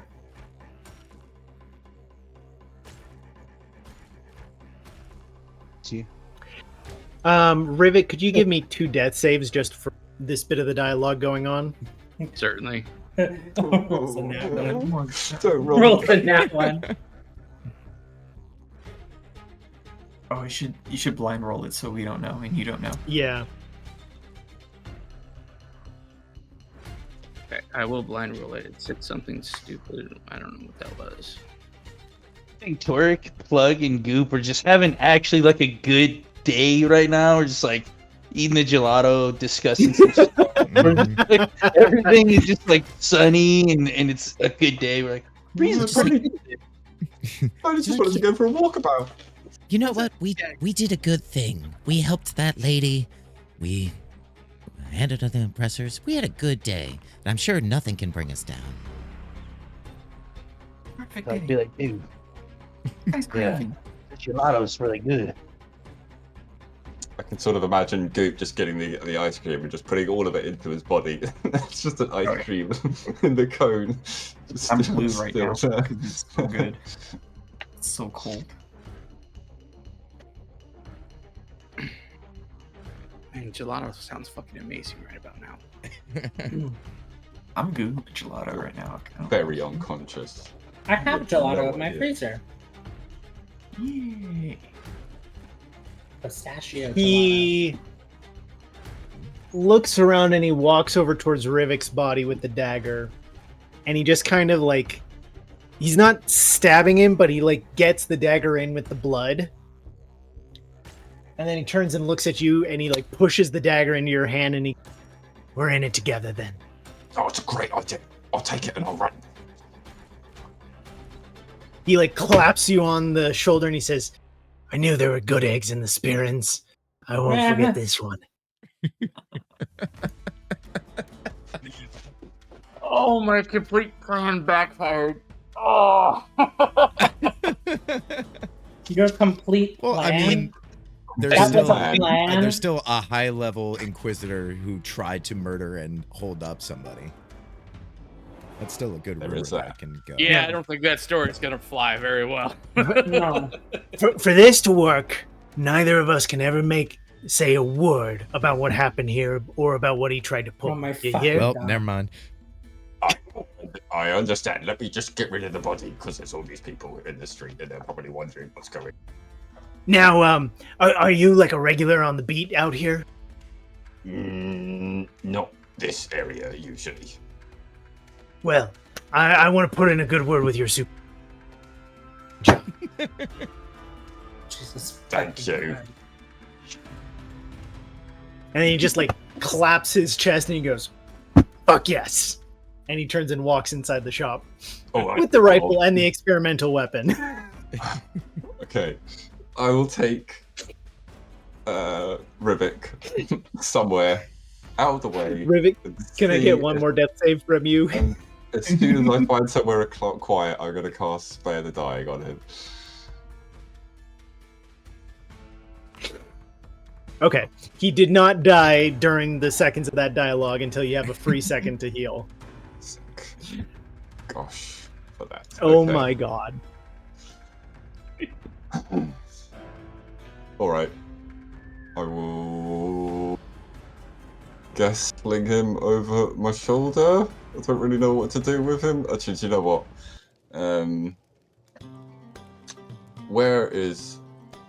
Where's Bodhi and Rivik currently? We're in some sort of side alley or somewhere off the beaten track. You're over in Tetha, so you're like right about here. Oh no, sorry, here. Okay.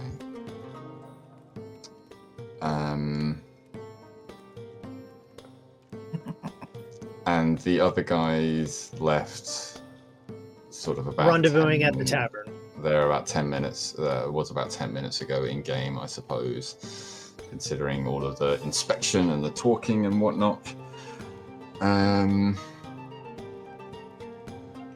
Is there like a box or a barrel or something that I could just shove him into for the moment? I feel like having him on my shoulder is not a great idea walking around town. Yeah, you find a barrel. All right, I will take off the Inquisitor clothes that I'm currently wearing as well, and do I use the sending scroll now, or do I? For what? To tell them that that everything went sideways. Yeah, kind of.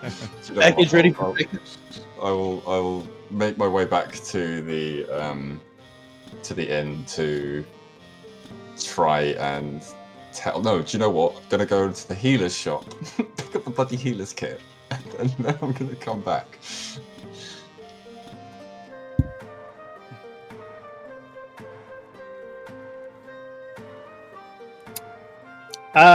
You do get the healer's kit.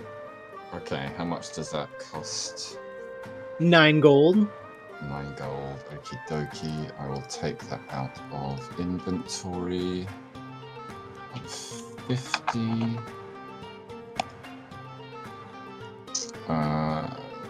Do I add that in, or I'm not sure if I have healer's kit? Yeah, you can control spacebar, search for the healer's kit. Control spacebar. Thank you.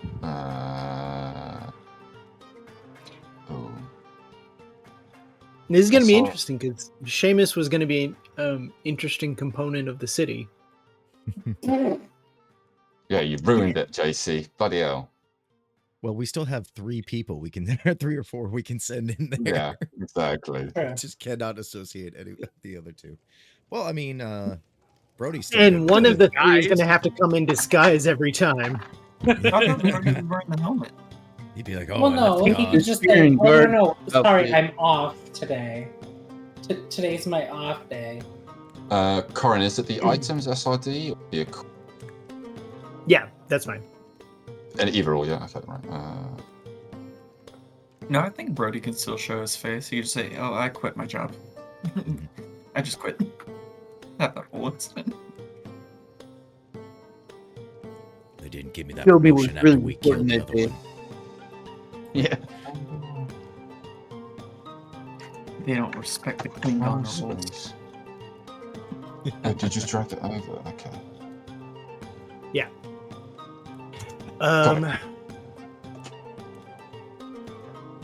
And then I will use my feature, which is the healer, to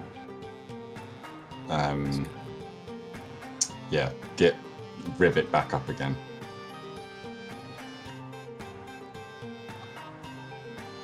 When using healer's kit to stabilize. Oh, it's dying. Actually, spend 1 restore. Yes, restore some hit points to him. So. As we'll take a quick bio break there, since you just blew up that whole relationship, and we'll come back in a minute. God damn it, JC. All right, snack break.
Fano, and then Bazooka, I think, would. As Bodhi very courageous gets Rick around the corner and saves his life. Back to back. Toric, Fontaine, and Plug, what are you doing?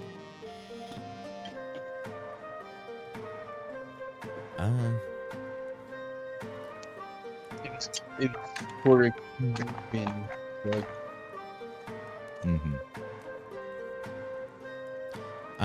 Yeah, we left the bookshop, turned around, or went to sort of the closest alley we could, tried to find a nice dark spot, and then changed out of our uniforms. And then, I mean, I was saying we were going to Gelato and then going to the tavern, but does anybody want to stop by anywhere? Well, I think Toric would have tried to, like, if there was like any inlaid leather or whatever on the armor, he'd try to like strip that out and just to have some other stuff with him, but some more scrap. Yeah, different scraps. You are able to rip out a few pieces, studding in there.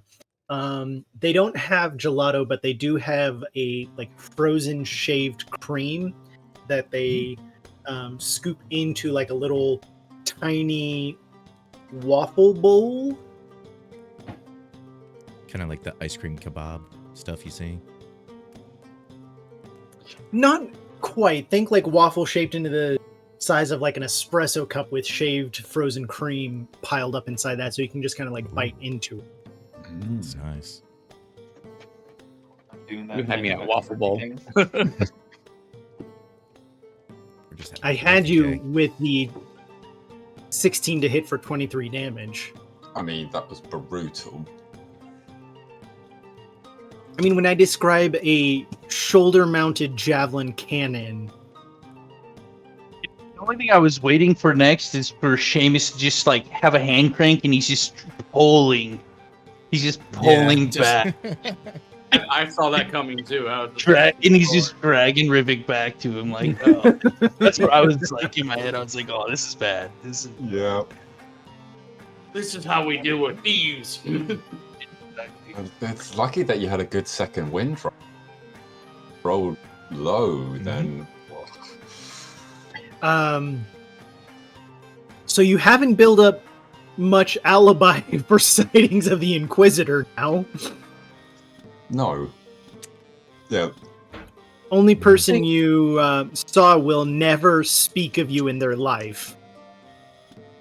Yeah, Bodhi is giving Rivik a good piece of advice. Like, all we needed to do was just show our faces, ask a few questions, and then that was it. But you had to go and get shot for some bloody unknown reason.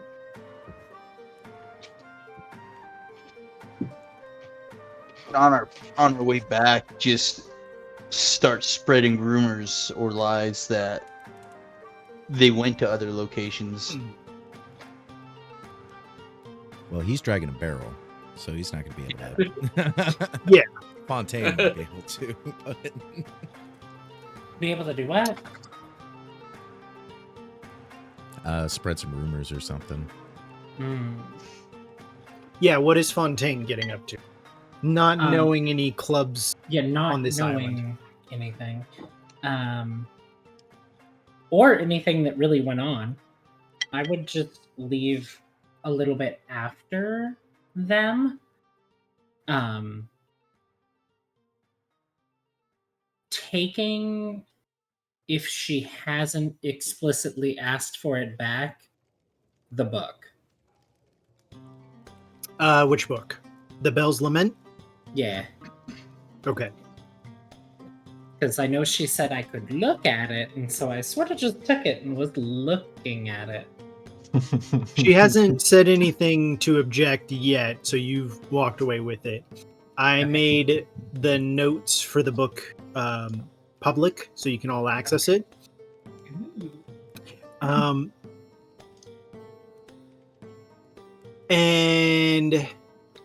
Toric. I'd be heading basically just for the tavern.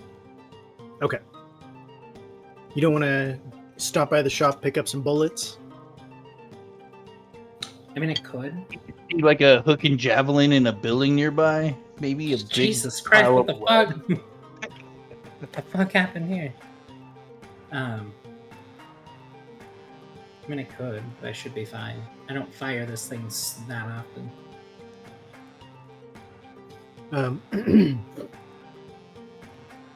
Torek, as you're coming out, your eyes land like booth, a display booth set up in the street, and there's someone talking loudly, giving off an exhibition.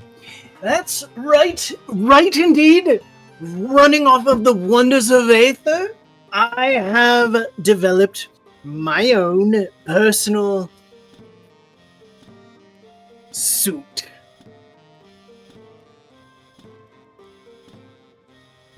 Anyone wish to come and give it a try? As you can see, like a metal frame standing next to him. It looks like a stick figure of metal with lines of blue aether running up and down along the sides of it. You see one person volunteering and coming over as he proceeds to start like harnessing this person inside of it, as it is a exosuit type thing. He goes, "It is on short charges, but if you observe," to everyone else, and he rolls a little dial on the suit and he says, "Would you be ever so kind as to give me a leap?" And this person jumps and goes up 2 stories high, landing on a roof of a nearby building, much to gasps and applause from everyone else here. Too. Sorry? Did you see that? I think Torek would also be clapping and applauding with them as well. It is quite a feat. Indeed. I dare say it would be 40 of them.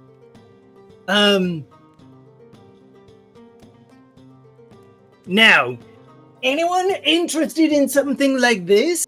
It is on limited power. You can't get more than, let's say, 5 minutes out of it at best.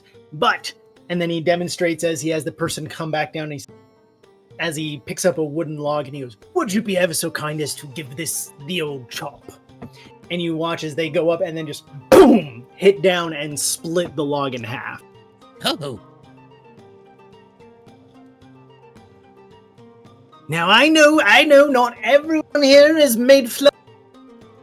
Those pesky Spirins and Indosians are certainly keeping their boot firmly pressed on all of our necks. However, I am accepting payment plans. As like 4 or 5 people are coming forward, he says, "That's right. The price, which would normally be a prohibitive 5,000 gold, can become much more approachable." What kind of payment plan are we talking about? That looks like something I need, Plug. And as for delivery lead times, like if we sign up for the payment plan today, do we get this? Do we get the exoskeleton today? Or contraption? Indeed, provided a bit of information, we can do so. The payment plans offer as much as 60 monthly payments at 120 gold per payment.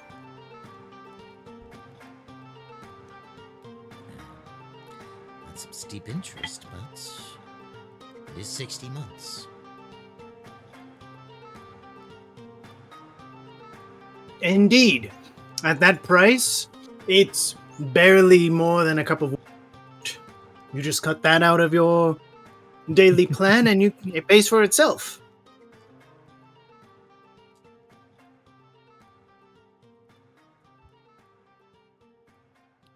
Well, I mean, if I got that kind of cash on hand. I'm assuming the first payment would be required as a down payment? Obviously, of course. Plus, things like an address, someone to vouch for you, payment of blood. You're going to be staying around it. Someone to vouch for you? No, after that. The blood pot. It's up to you. Oh, no. That was entirely in jest. I do have an alternate plan if you don't have the coin, but no, that's not part of the deal if you pay in.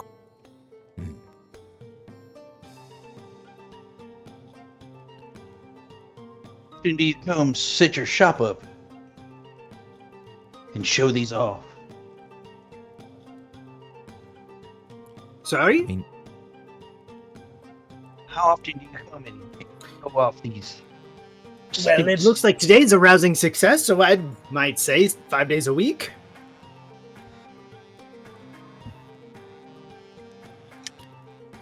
I mean, technically, because with the schematic, I was given 250 to get it, and I could pocket whatever extra I got, and she gave it to me for free, so I have 250 gold. I could make the first payment for you, but then you'd be responsible for the next 60 months, or 59 months. I'm certainly not taking or co-signing that loan, but I'll front you the money. We come back a little later this week. I want the time to think about this.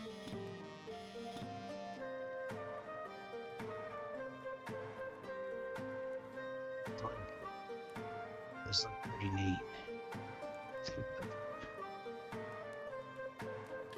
I mean, it is fascinating, and I would love to get a closer look on how the Aether is used as the power source for it.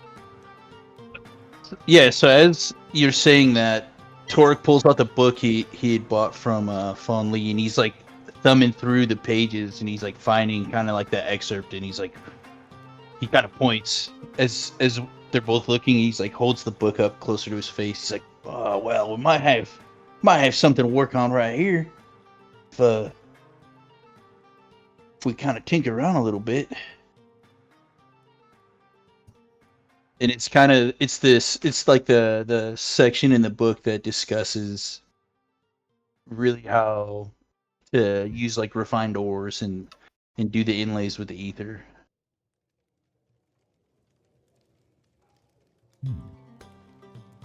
Seems he has done some of those techniques.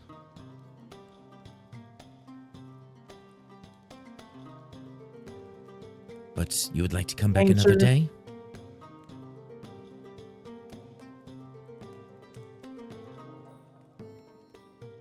I will be here tomorrow. What is it you go by?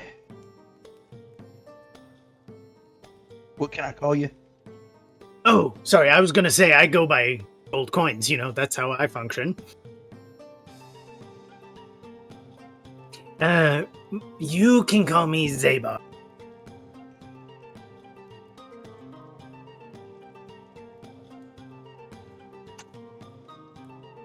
My friends will see you tomorrow sometime.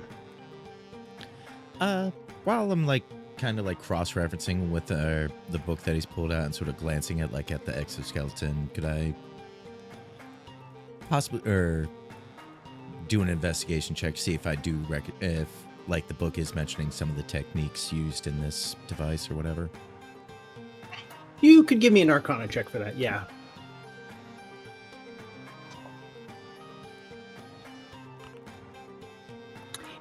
You can see, you're reading, the equivalent of an aerospace manual for the assembly of a Boeing 747, but yeah, you do see some of the function and mechanics represented in both the diagrams here and what you're seeing in front of there. Very cool.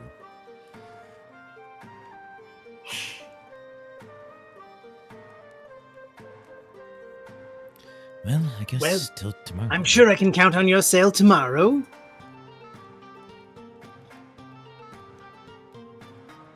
Hopefully. Yeah, hopefully. I might bring a couple others to look at it too. This is quite marvelous. Oh, you're too kind. You're too kind. I do hope that I'll either be the richest man ruined in a week. I know that life. We all kind of do.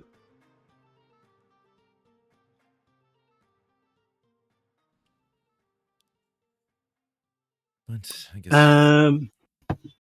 Mm-hmm. Oh, I'm good. Sorry. As you turn and leave from there, you're already seeing something troubling. As you can see an all-metal armored figure marching about, wielding a spear and shield. And the symbol of Spira is on the shield, as this figure's wearing like a full metal helmet. The entire face is covered with this, clanking around as people are steering clear of them. This figure is looking around going, "By order of Spira, it has been drawn to our attention that there is defiance of the prince. You will disperse and return to your homes." As people are looking confused of like, we're just shopping here, this figure walks up towards one couple and then plants the spear but right in front of them and looks and says, "You have to the count of 5. As they, in a panic, hurry away, as this figure is just kind of marching around in a perimeter, shooing people away from the square.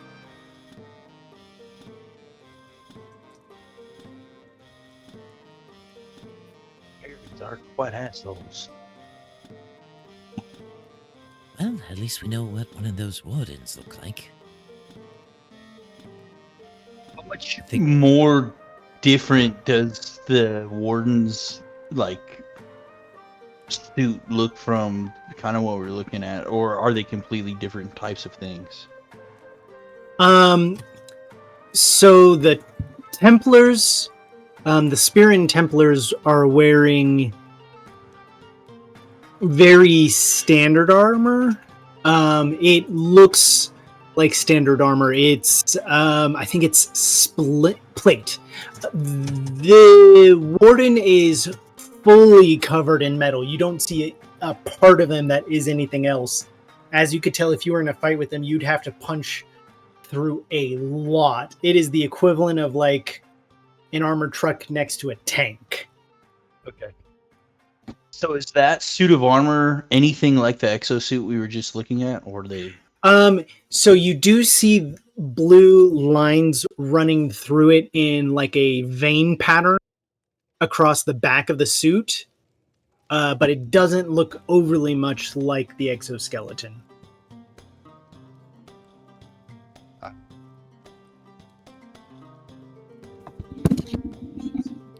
think we need to make ourselves scarce. I agree. We say better stay here tomorrow when we get over. If you still want to come. And Fontaine, is there anywhere else you're going? The plan was just to go back to the tavern. Okay. I mean, because there's nothing I really... And I knew we were meeting there after they went around in their disguises.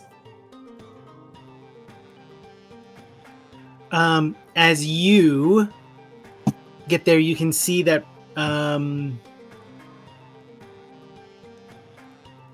Mayfire is there.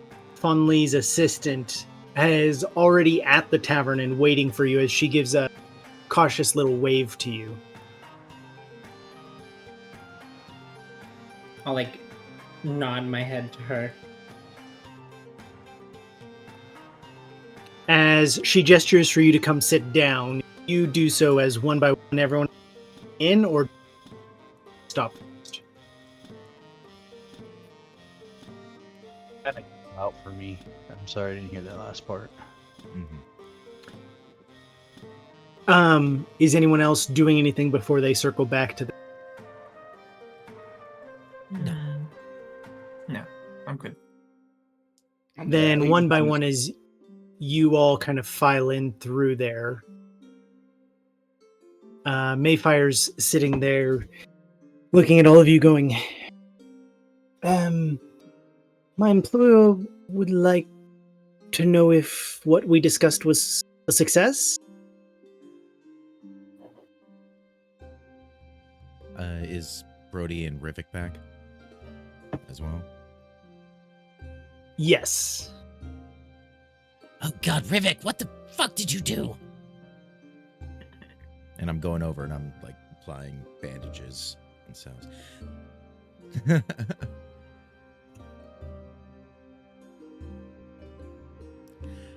Doesn't seem so.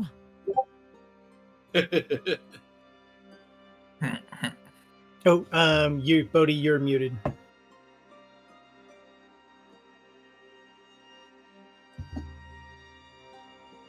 Stupid. On Discord, you're muted. Rivik, why don't you answer that question, huh? Because I think you've got something to say about that. I was standing out, totally fine, minding my own business, was having a chat, and then the next reason, I don't know. There's this sound, he comes out, he's got all blood everywhere, he's been shot, and then this guy comes out with this huge arrow launcher, and Rivik gets shot. I don't even know why. Dude won't say anything. I've been giving him a piece of my own mind. So why don't you tell them? Huh? Really good. I said we had to just go around a few shops. We asked some questions, and that was it. Come back. Saw the fucking bastard pull a shotgun on me before I was even. Before you even what? Before you even what? Yes, at the gun store, the attendant will have a gun. It's surprising, isn't it? He meant to use it first, not show the wares. You ain't none the brightest one, are you, Rivik? Next time, I am charging you, and I'm going to charge you a hell of a lot of money. Take it off you and hide it somewhere. You're lucky I didn't steal any of your gold. Well, and the bigger question is, who escalated it to this point? Was it him or you? I was outside. I have no fucking idea what happened. Well, I mean, probably Rivik. I mean, that's why he got shot, right? I mean, I would assume that a shopkeep isn't just going to shoot someone who might actually purchase a gun. You would think. That's not a great business plan. I was in the act of purchasing a gun, and he shot me. In the act of purchasing a gun. Yeah, definitely inside checking that. Yeah, see, even Plug don't believe you. I don't believe you. More like in the act of, what? Thieving a gun? If anyone is paying attention, I am not lying on any of these points. They are not falsehoods, they're just misdirections. You were doing so well. You were doing so well with your Inquisitor accent. You were doing the no even and everything, and then got shot. I had to drag your body around the street, find somewhere to hide. Terrible. Some other places, or no, we got to one bloody shop and then he got shot. Imagine if we got to the second shop and he got shot again, or a third one, shot again. I'm a hero, not a miracle worker. First. So none of what was supposed to happen happened. No. Well, at least hopefully people saw the guards leaving the bookshop. We went a couple blocks and there was definitely people who saw us before we turned off. As long as the others were seen, that's something. Oh, we were definitely seen, weren't we, Rivik? You dragging your body around the whole place. made a whole scene there. Seen and gunned down in the street like a stray dog is very different. It certainly makes an interesting story, though.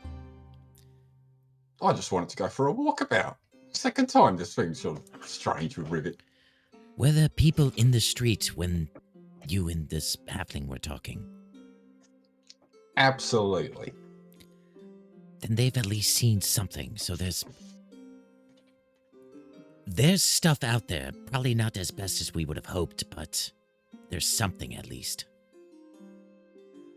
Nothing that would be open. I don't think either of us are going to be very welcome at the shop there. So next time, one of you lot's going to have to go there if you need something. They look proper good as well in there. Well, and all of the information that was seen would have You'd be okay because committing a crime. Yeah, you left on pretty good terms with the against the Spirins. So if questioned by Spirins, no one is going to give a statement. Exactly. All in all, that is not what we wanted. Not too bad. You got at a bloody all. big hole. We in your wanted chest. them to be able to corroborate a story. Do you think if the civilians are asked about this, they'll keep this veil of silence? They'll break immediately. The shopkeeper. That involves finding the specific civilians that were there at that time. I'm saying there were some that we were seeing. We can't fix any of it now, but we were at least seen outside of the bookshop. So as far as that's concerned, hopefully something. We can always make a round or two on the water leaf and maybe check in on Fawn Lee a couple times and deal with business as it comes up. This didn't work. Oh, whatever. I'm gonna go take a nap. So I'm sorry, but the answer to your question is shmaybe. Shmaybe. The answer is probably not. I don't think it's looking great, to be honest with you. Next time, people are going to be confused. Check. I think a lot of people are going to be asking questions. Because Mr. Inquisitor died twice today. So that's a bit strange. Well, people only know about the one. Let's try to keep it that way. That's true. That's true.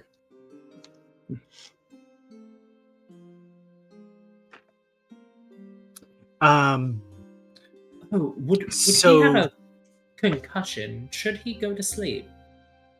Yeah, no, he's fine. I'll look at him later on. Well, should definitely put him down. Let's not worry about it at all, actually. Gloop, I don't know if this has any interest for you, Gloop? but I was thinking about this for Gloop. Not Gloop. Goop. Goop. That's my father's name. Okay. Mr. Gloop. There's Mr. Gloop and then Goop. Shut up and take the L. No one asked about his brother Poop. You could, in theory, internalize one of these. Say that again. One of the what? One of the exoskeletons? To make it an actual skeleton? That'd be pretty sweet. See, I thought just a thought. That is awesome. Pilot like a little mini mech suit. No, like you put it inside of you, it's going to expand you because you're adding to your mass, and now you're humanoid if you wanted to. And your goop would just be like the air quotes ballistic gel around it. Exactly, yeah. Cool. Goop will be interested. Just a thought that I had. Okay. See something pretty fantastical down there in the square before what I think is the wardens ran us off. I go to Puck. I think like, the gunkeeper has something to take care of that. Yeah, suit. Big metal suit. Well, I mean, I start making robot noises. it's very expensive. We're gonna have to do much work for you to be able to keep it. Conquest? Yes, much conquest. And much gold we would need. That was We just chased that suit a couple times, and we try to make our own. What do you think, Plug? What do you think?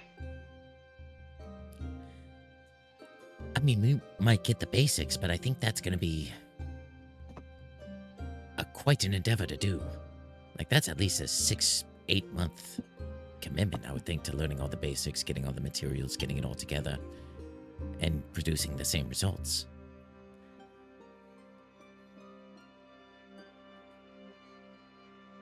Do you think? Yeah.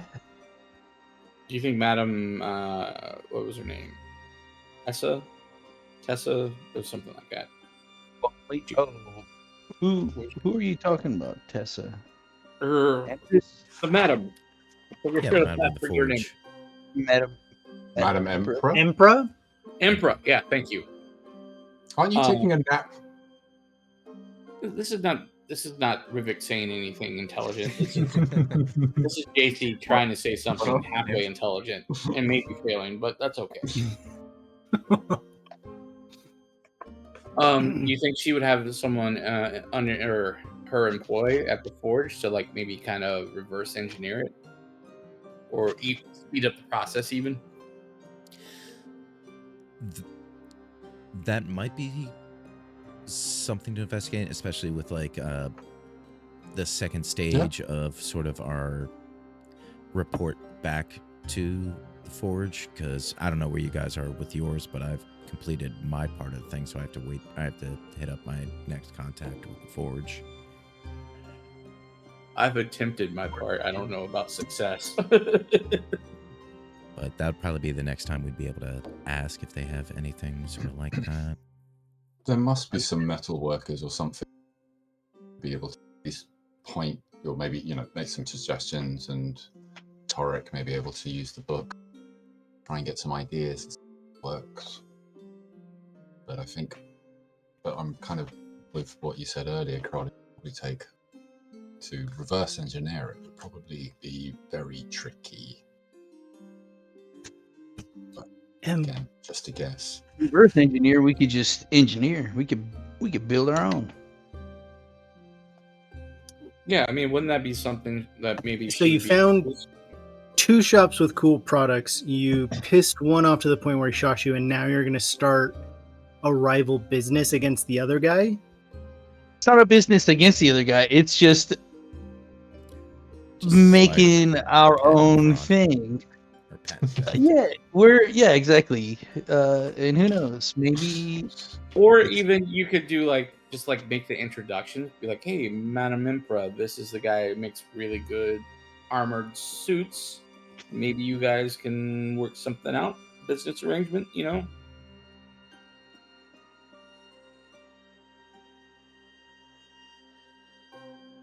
Possibly. We'd have to see how much pull we have with the forge. Yeah. I'm just saying that I think that would be something she'd be interested in, and I don't know what level, but it just seems like I'll be quiet. He'll purchase a few and issue some of them to some of her agents in the field. Precisely. Yeah, I don't know how she would use it because that's her field, and I'm just here to stab people and set things on fire. But I feel like that connection would be beneficial to everyone involved.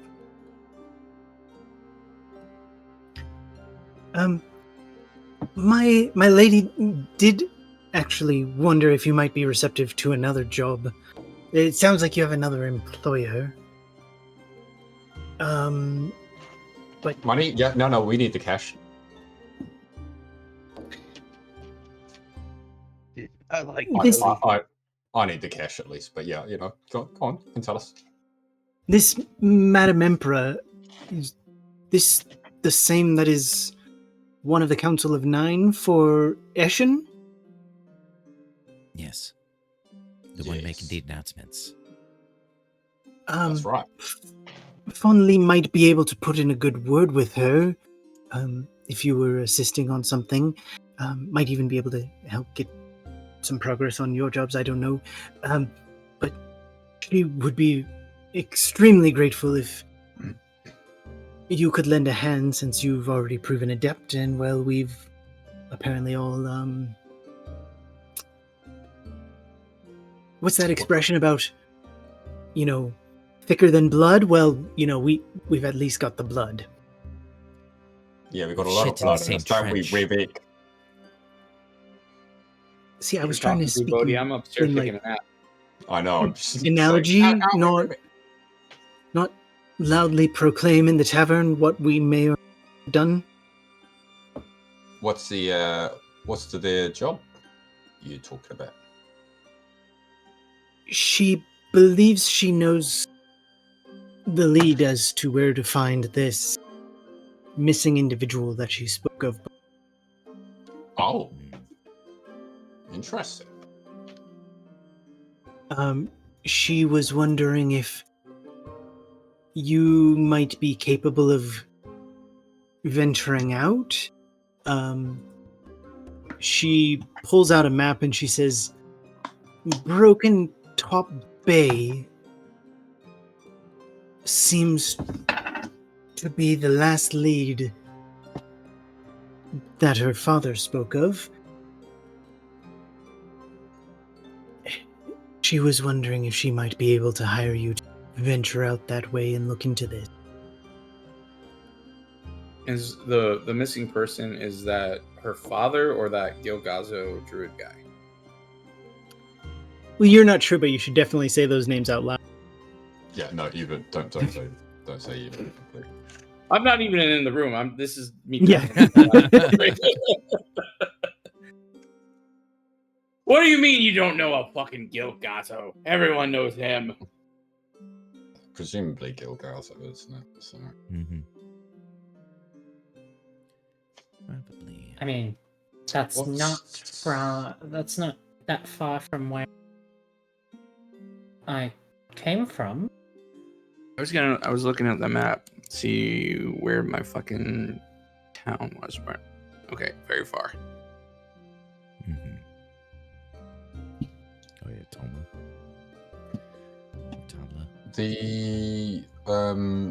The scale of the map that we're looking at, I can't really. I mean, how long would it take to actually get to Broken Top Bay from Fano?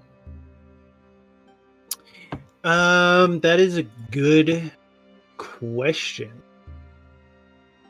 I'm double checking here with a ship. Sure. It could be done. It's only about 6 hours. Okay. But the crux of it is we would have to procure our own ship, because if I remember correctly from session 0 or 1, there was just that one ferry that ran once a day, right? The Sea Sprite or Spirit. Yeah, there used to be more ferries, but not anymore. That's just the ferries. Presumably, there's quite ships.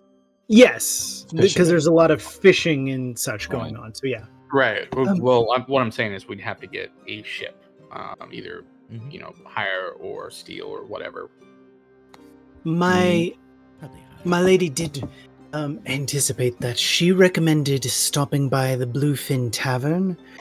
That's where many ship owners, you couldn't even really call them captains, but you probably should call them that for their own ego.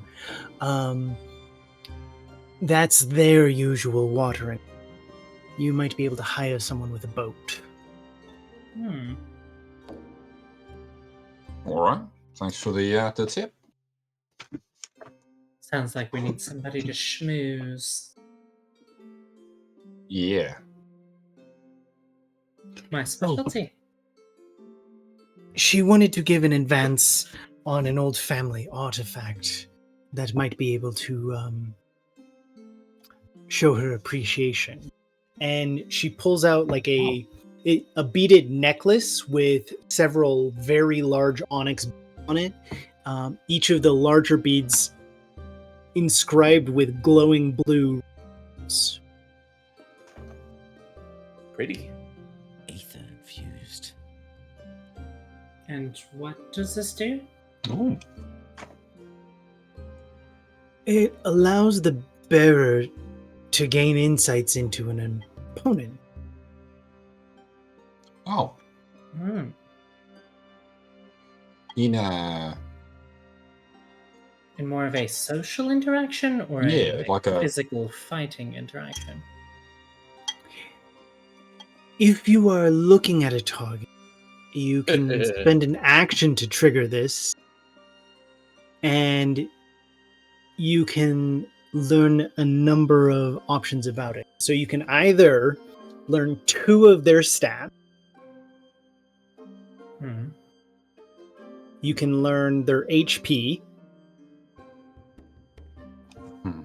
armor class, or learn 5 of the spells that they have prepared, if any. Oh wow, that's Some more. big. That's good. It sounds a bit like the battle.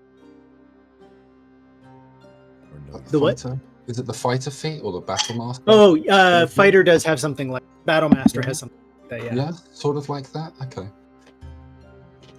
that's quite useful. This is better. Yeah, this is a lot better. Yeah, because Battle Master's like over a minute, or you have to spend a specific amount of time with him. It's over a minute talking, and you only learn if their stats are higher, if their level is higher than yours or not. Yeah, the reference range. Yeah. It's a good little item. Is this like a charge type deal, or is it like it has 1 charge a day? 1 charge a day, yeah. And presumably requires attunement. It does require attunement, and you have to be within 60 feet of the target.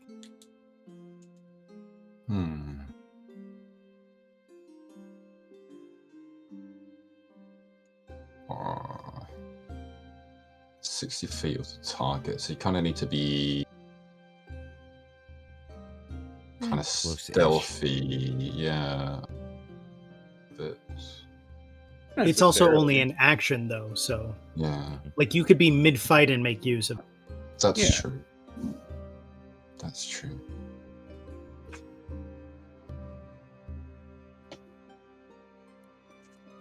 My thought that there's, if we were to go to Broken Top Bay,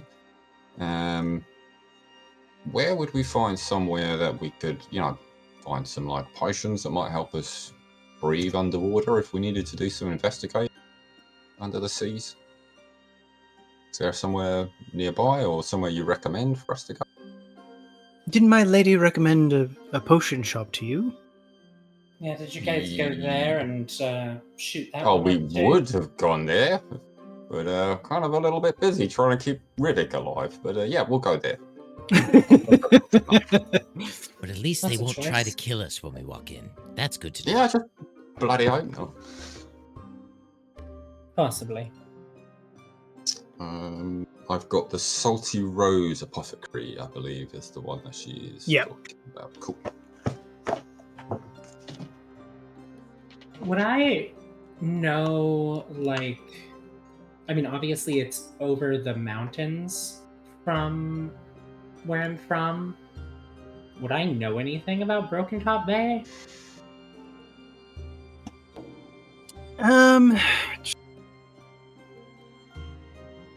Would you consider yourself much of a sailor?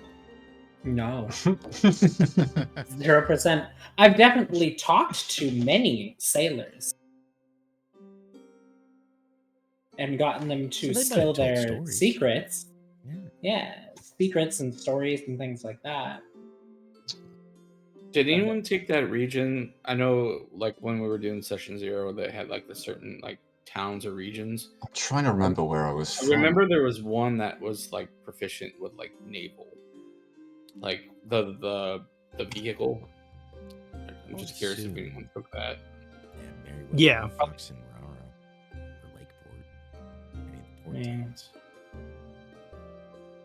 Or Henda, even. Where is it on our character sheet where region is from? Or that doesn't look like. Usually. If you did custom background, if you and added filled all it. that information in. Yeah. Right. Yeah, I did that. I have Red Rock as mine, and it's land vehicles. But I remember there was a naval option as well. It was literally right above it. Yeah, they are in the dialogue. It's the homelands. I just remember doing the. I don't think I put it in. No. Okay, so yeah, you've probably mixed with people enough. Broken Top Bay is fabled and deadly. It So is. lots of men saying that they went there because it's so terrifying. Trying to impress me. There have been a few, yes. Got it. It is a bay of jagged rocks and shoals, as it practically has teeth at the entrance to it to navigate through. It's really not appealing because it's a pretty shitty bay, because it's kind of got cliff walls inside of it, so you can't even really easily land or make harbor inside of the bay. And so really it's just a death trap with very little to get to inside of it. More of a fjord. So it's not oft visited. However, it does have probably more than a few shipwrecks impaled on the teeth of it at the entrance just to make it more terrifying. Ah, okay. Worked it out. Where's Wyndon? Right next to Broken Top Bay. Oh, gotcha.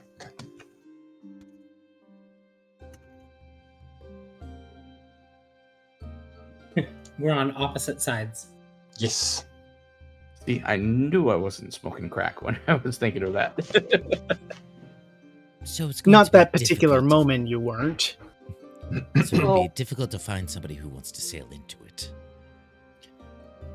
Yeah, to say the least. Definitely difficult to find somebody to sail into a dangerous place like that. Goop says, "I walk." Okay, little buddy, we'll see you in about 25 years. You could just walk it. Underwater? I have a silly question. Yeah, I don't know if they breathe. Can Goop like surround people? Like, can eat people? Not enclose them. What about just like their head? He could slowly eat people. I would say that he could try to like grapple enclose them. That could become very painful because then they're going to be just trying to tear away at the part that's covered their head. But that would be a pretty cool thing to do. Yeah, you know how like Goop could walk underwater, right? I was thinking like could like he be like a living diving helmet? Yeah, where are you getting the oxygen? I get a very long I hadn't gotten to that part yet. Yeah. Me, because that, yeah, you can himself like a as long as you can hold your breath. You just watch Goop like inflate himself by taking a deep breath of air, and he just like expands into a bubble or a balloon. Oh yeah. Can your race hold their breath indefinitely? No, just an hour. Oh, right. An hour is better than nothing. I mean, it's better than like 30 minutes for humans, right? It might be good when we get to the bay, but whoever not getting in to him. Yeah, that also doesn't mean like whoever has him on their head can breathe for an hour. Would Bodhi know anybody in Wyndon Town in terms of like people who would know the area or the Broken Top Bay at all? I know it's kind of very similar to Brittany asked, but just on the off chances, any extra... I think so, yeah. You do like a walkabout, so we could say that you've been there. Okie doke. Been to a few places. All right. So yeah, the problem still stands that we need to find someone to be willing to actually sail over there. The Bluefin is a good opportunity for that. She trusts you have enough coin to procure this pot? I believe so. Oh yeah. I'm sure. What's the going rate for a ship so we don't get scammed? Do you happen to know?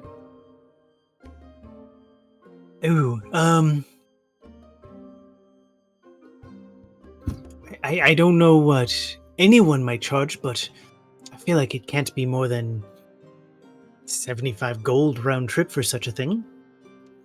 Right. All right. We'll see if Miss Fontaine can butter somebody up for a little bit cheaper.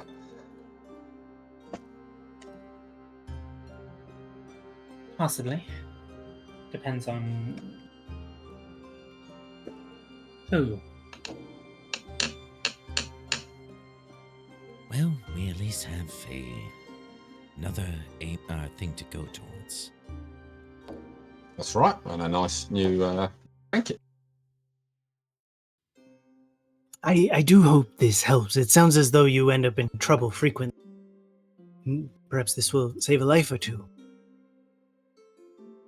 Or at least know who not to rob. I wonder. Well, let's hope so, eh? We'll see how we go. We'll try and keep Rivik away from it.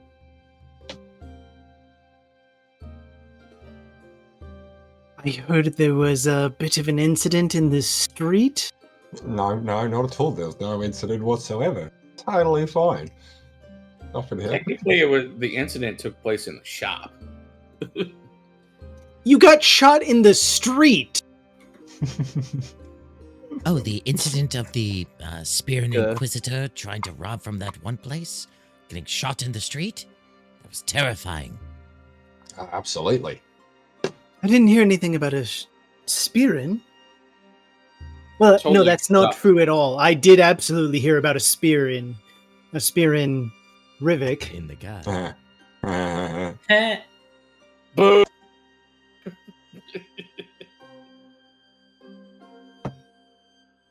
It's well, if you want if you want our initial thing to work better, you will tell people that is what you saw.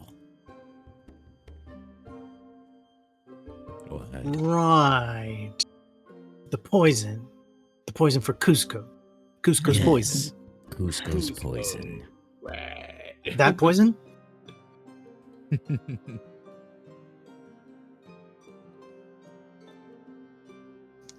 When would Mistress Fontaine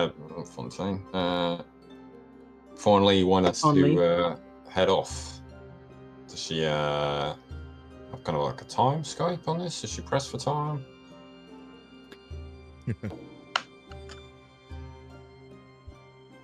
There's not a specific urgency, I would say, other than her overall worry for the state of Fano and the possibility that she might actually find her father, if at all.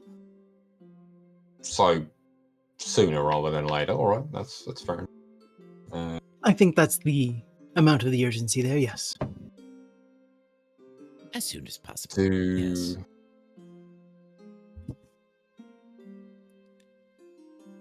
I suppose we'd discuss whether or not the party has anything they need to do over the next couple of days. I know, Crod, you were saying that you're kind of complete.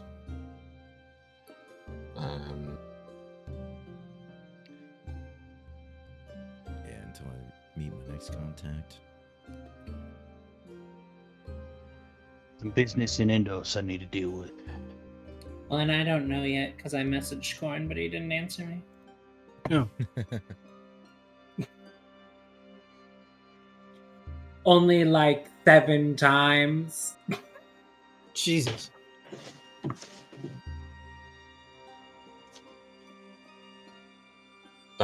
Does Goop have a kind of Does Goop have a goal? mission? Yeah, because we've all got one. I wonder if Goop's got one. But probably need to make some proper introductions for him. Simple. I want to get stronger so I can conquer the world. All right. Conquest. That's fine. Conquest. So, I mean, Torek? we can go tomorrow and engage that exoskeleton dealer. Yeah. Might help for the trip as well. I can't be responsible for those monthly payments. I sign loan.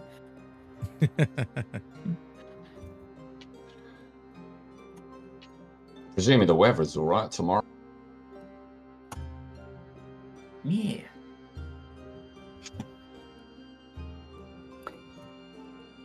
It does look like the weather will be nice tomorrow, and yeah, sleep off that ordeal. Who's taking the necklace? It should probably go to someone who, like, instigates the fights a lot. Not instigating stupid fights, but instigating the fights. I thought it might be useful on Fontaine because, like, scout-ish, as it were. I mean, you've probably got like good stealth. Yeah, I mean, I do have decent stealth. And you do. I was just thinking, like, stay someone back and can shout that info to everybody else instead of. That is true, because then if that front person defend themselves, if that front person needs to use an action. Like the way that necklace looks, you don't want to wear it in public. Not necessarily. Can I make it a bracelet? You can make it like an anklet. Oh, okay, perfect. And I'll just wear long dresses. Like, wrap it around the ankle twice. You can make it an ankle charm. Okay, perfect. I'll do that. Yeah, I was still playing as Sebastian Winters. That would just be my Never mind. What? No, it's his anal beads. Yeah, I was gonna say anal beads. Oh, dude. You can pull him out and it's like starting a fucking lawnmower. Just. I was just gonna say maybe it should go to like a like Crowd was alluding to, like a support or like buff, like either Bodhi or Plug. Just so like see it, and it's called the necklace of assessment. So Goop could just make it the necklace of assessment. Necklace of conquest. Necklace of conquest. I only see 2 items you're attuned to. No, I'm attuned to 3. Believe me.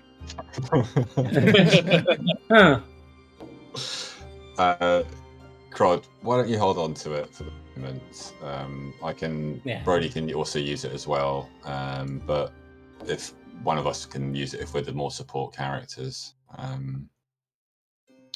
and we'll... Yeah, I was just saying, like, whoever is, staying back, kind of like doing buffs or healing, and also will stay up longer. Like, I have a history of going down pretty quick. Yeah, I mean, it's just more of a useful item rather than like a game. You also bring knives to gunfights, so. I was trying to get bring a gun to a gunfight, but. But the knife to the first gunfight wasn't working out. It was a sword in my defense. No, I mean, I'll hold on to it, but I have no problem with Fontaine taking it if you want it. Yeah, let's just see how things shake out, and then we can. Yeah, we can always trade it around.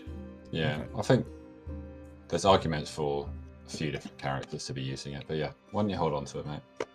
I would say there's an argument for everyone in our party, but I mean, let's just see how things shakes out, and then.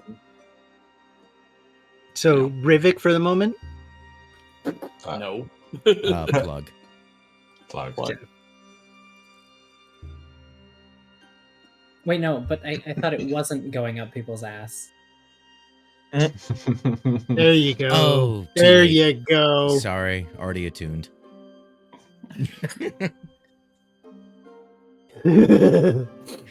he already breathed deeply to make sure that he could. It's a weird reptile-esque booty hole too. It's weird. Oh, it's a village, right? It has teeth. What? But I guess I was gonna say, plus as an alchemist, he's already like whipped up some petroleum-based products. Yeah. Okay, so we well, when we got back to the tavern and everybody gathered and we're having this, is it like mid-afternoon, evening type thing? Probably evening after all of that. Okay. Yeah, I think it's like early evening at that point. I'd want to take the time to copy as much of the like memoir as possible. Okay. It's quite short, so it wouldn't take you long to do so. Okay. Yeah, I want to try and like copy it, and then I want to hide the copy pretty well within like my room, and then reach out to Madame Esha and let her know that I do have further information that might be more pertinent into the current status of the prince that might help her in her endeavors. And I want to be able to provide that. Okay, so you're looping Esha into all of this stuff with the prince. I would want to at least give her the information. And let her know that it does seem to be a pretty big point of contention within, like, the Spirins to specifically, like, they are trying to keep whatever this is under wraps and trying to eliminate it. That is a bombshell that you are delivering right there. Mm-hmm.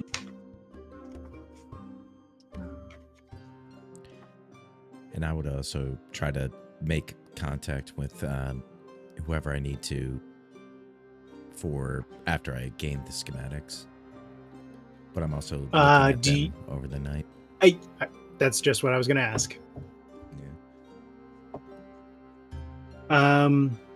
As you look at the schematics, could I just get a straight intelligence check, as these are like complex blueprints here and it's not immediately obvious what this is?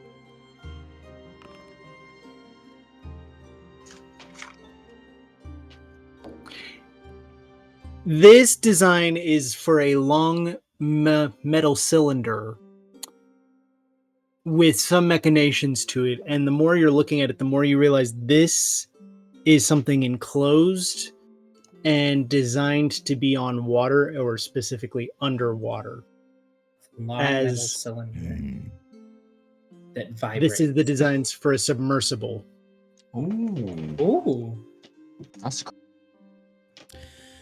Well, I think she might already have an idea of what she's looking for. Plug's gonna use this to smuggle drugs. I can just see it now. Well, I mean, phase 2, obviously, but first we, secure the limitless power of this ancient race. Then we deal drugs. Also, if you made a miniature version of this, then it could also just plug. I mean, also a good market. I mean, nobody likes a leaky butthole.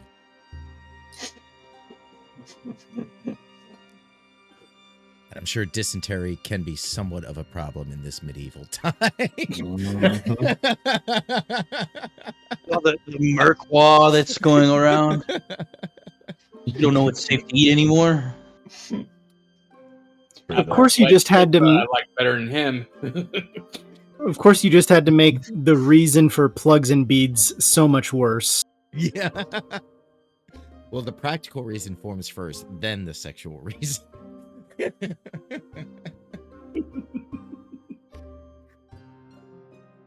I'm just an engineer trying to solve a problem. Yeah. This is terrible. It's not his fault they found out they liked it, okay? Yeah, don't ask how he got his nickname to begin with. It wasn't what he was talking about.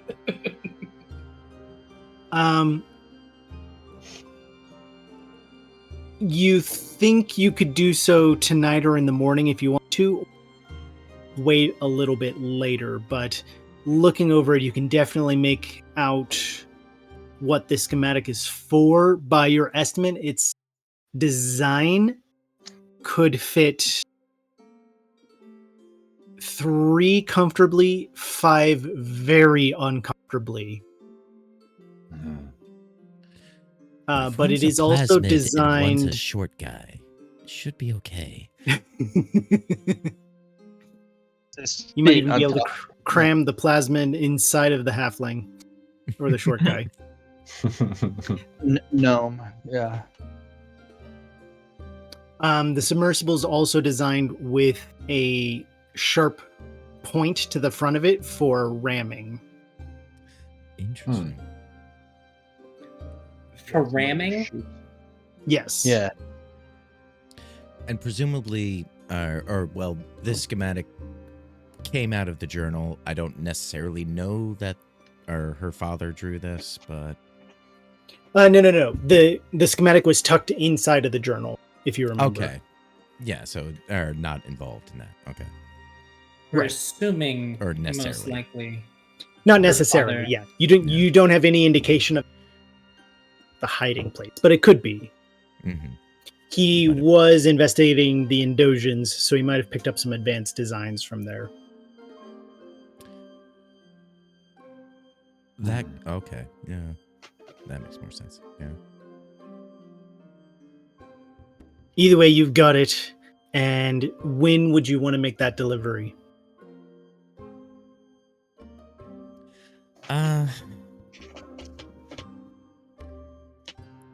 Just because I can't help myself, I would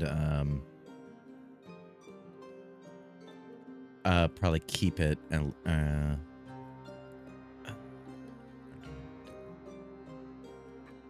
I would, in the time of the I would try to do a best as sort of a quick sketch of it, getting a lot of as I can, but I'd probably deliver it in the morning. Okay.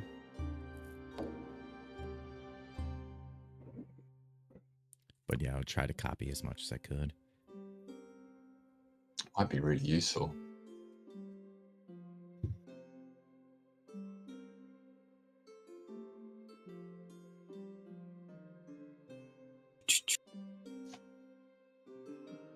Bodhi, you're stepping out for the evening also?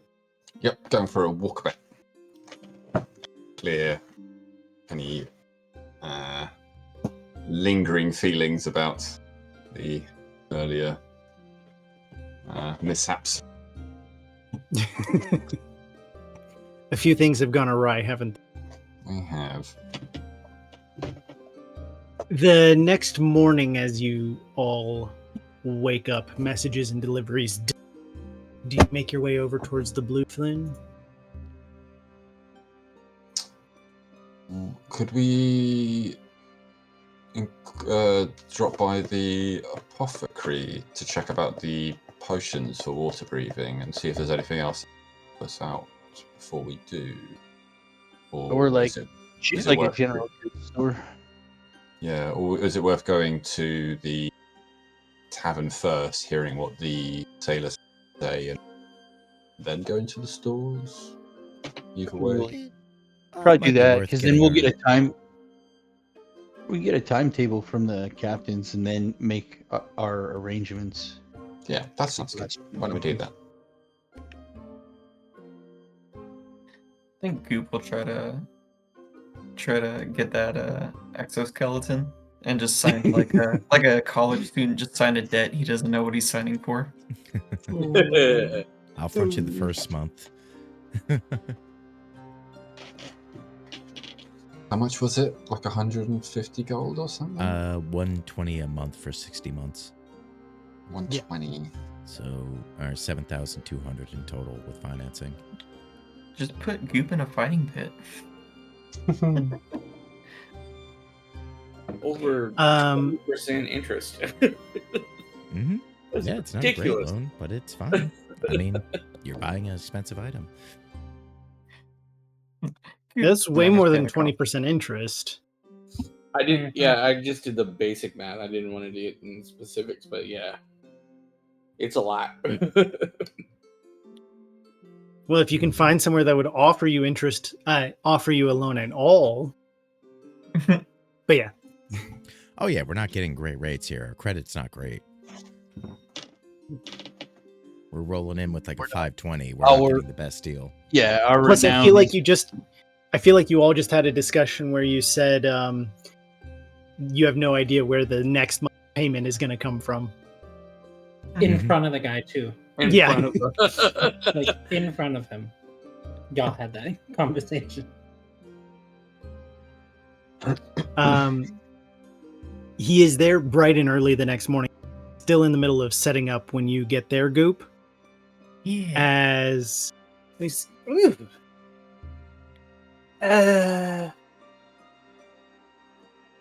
what are you? I'm Goop. Your worst nightmare. Okay, and I'm Flesh, but what are you? I'm Goop. Okay, what can I do for you, weird goo?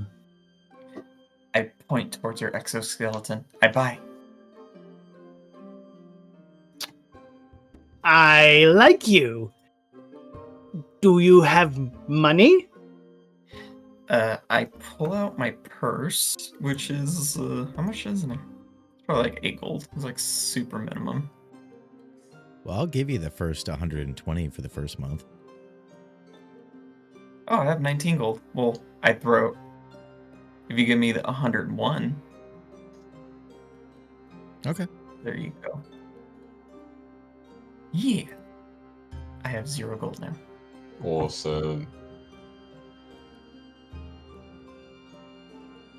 I hand him the gold. I buy. He looks at you a little bit flabbergasted that you've just like produced this money out of your ass, kind of literally. Yeah, where were you carrying said money?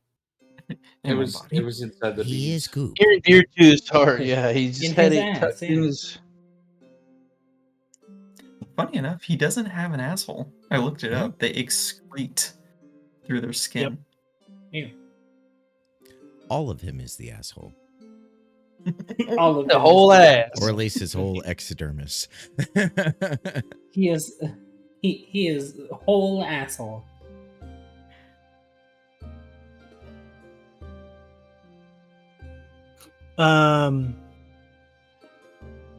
He looks at a couple of his suits and he goes, does a regular sized one work for you? I have a halfling mod for that. No, regular size, regular. I get big. Okay then. Here you go.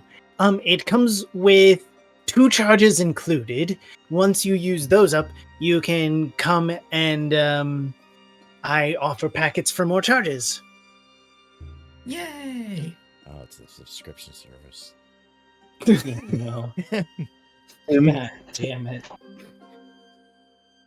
Goop has no clue what he just signed up for. Nope. Goop's also gonna need a while to stretch to fit inside of this thing. Nice. Because the suit is gonna be making Goop like 3 times his regular size.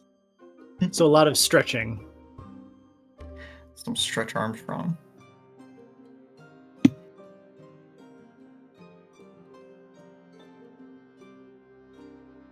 Rabbit. Yeah.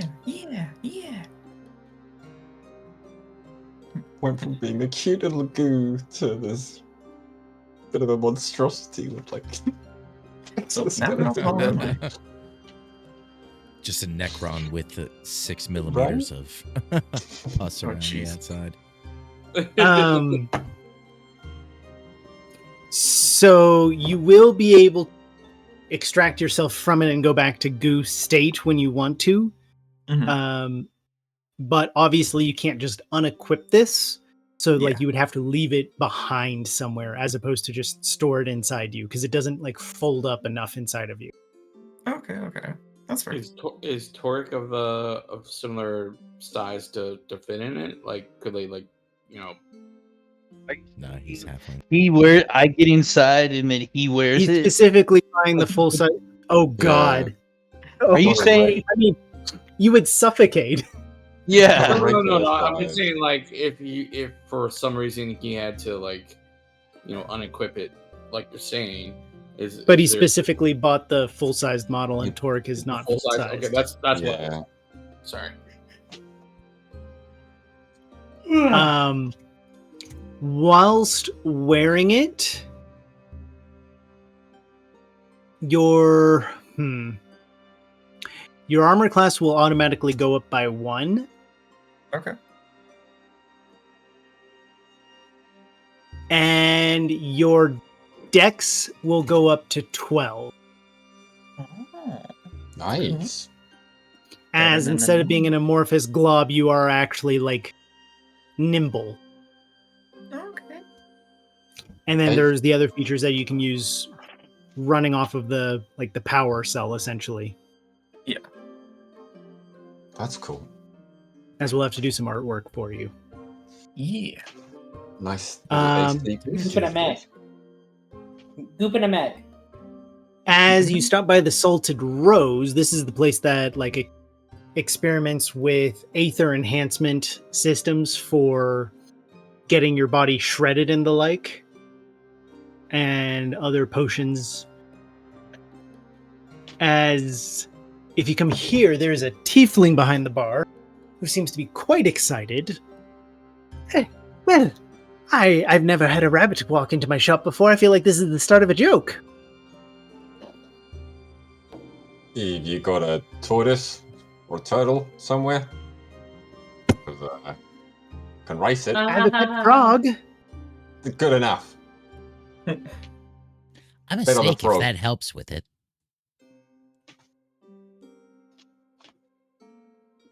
What? What is it I might be able to help you with, Master Rabbit? Are you looking for some kind of endurance potion?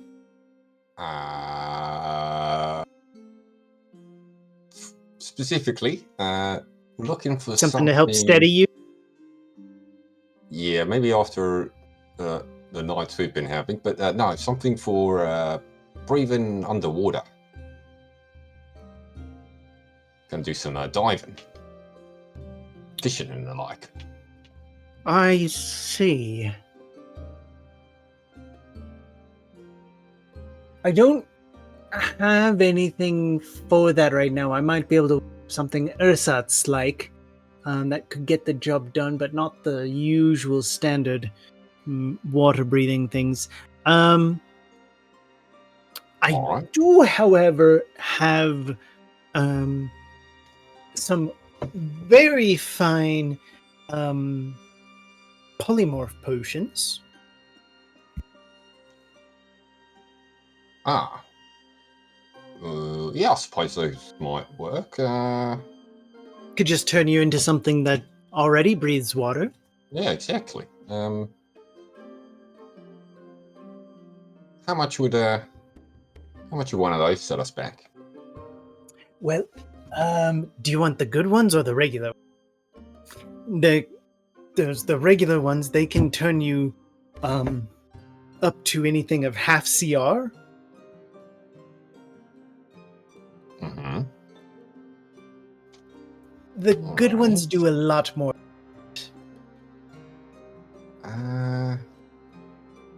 Well, I suppose it'd just be The good ones are ether laced, and they'll let you polymorph yourself into any creature that you've seen before up to CR5. Ooh. And not exclusively beast. Do you want the guppy or the kraken? Or aberration, fiend, monstrosity. Specifically something that could breathe underwater, though, so... Yeah, but with the good one, you could do, like, water elemental, like... Well, I think price is about to be the determining factor of which one. Yeah. Right. It's probably triple digits. Maybe even 4. Yeah, why don't you tell us the price for each? We'll probably end up taking maybe one of the slightly cheaper variant, or the CR1, but we'll see if our money can stretch. Half CR. See if our money can stretch. The regular polymorph fetches a price of 65 gold. Mm-hmm. The good ones go for 450. Right. So fairly expensive. Well, let me have a quick word here with my friends, and we might take one of those cheaper ones off you. But just give us a moment. As soon as Bodhi turns around, I'm just gonna shove a pouch of gold into his chest, and I'm gonna say, now we're square, and I'm gonna give him 65 gold. All right, I was gonna say we all chip in, but do you think it will be useful, fellas, madam Fontaine? Do you think it'll be good to actually buy one of these, or maybe not? Bear in mind we could only turn into like a salmon, but it might be good to scout around. Because I can't breathe underwater, and Gabe can hold his breath for a while, we know that, but getting him back up again, because he's got all that gear on him, especially with that fancy new bones he's got, might be quite tricky for him to get back up again, I don't know. Half CR will include reef sharks, just for the record. Oh, okay. So, bit better than a salmon. Oh God! Oh, what are you slating? No, I'm just shocking. I'm testing out the hotkeys. Okay, Sorry. Cool. All right. I'm not fighting. I thought you were so opposed to the idea. I was getting spited. All right. Well, if I mean, I would also want to kick in at least another 65 and get 2 of them. Yeah, you think so? I can help a little bit with the money. I check how much I've got. Yeah, that was a way of Rivik saying, like, sorry, I got myself killed and put you in an odd situation, and yeah, you're lucky, man. I usually cost 200 gold to keep people alive, but I'll take this and we'll call it square. All right. Never have I worked for so little. Except for one time, but that was for a truly noble cause. They were very noble cause. All right, so if Torek is putting in 65 for one of them, I've got... now broke as fuck. How much? Because you will need some, though, JC, so how much have you actually... No, don't tell me how to spend my gold. All right, I won't. I can contribute some myself. I've got 50 on me. That would completely wax me out as well, having bought a couple of things. Why don't you contribute 30? I'll contribute 35, and we'll get 2 of them. All right, sounds good. Let's do that. Okay. We'll take 2 of the two of the more sort of basic options, and be glad for your for the potions. Thanks very much. Pleasure to be doing business with you. I trust one day you'll return for a good one. Yeah, they sound like fun.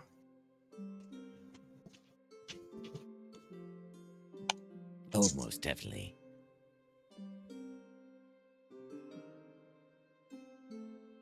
Well, from there, have a girlfriend who said that to you. From there, are you headed to the Bluefin? Girlfriend? Do we need anything else, or can anybody else think of anything be useful for this kind of trip at all? We've got rope, harpoon gun. I've got a crossbow. Look, if we can get the harpoon gun and put it on the mech suit thing, oh gosh, how cool would that be? Well, he said it was like 400 or 300, right? Something. It was a lot of gold to get it, unfortunately. Let Goop pay off his I brand could new just imagine just general health potions, and then that's a good shout.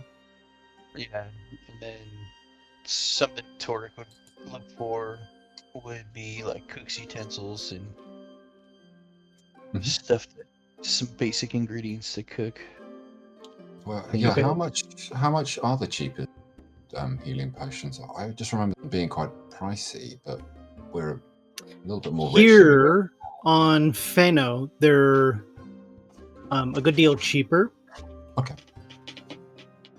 As the regular potion of healing, 12 gold.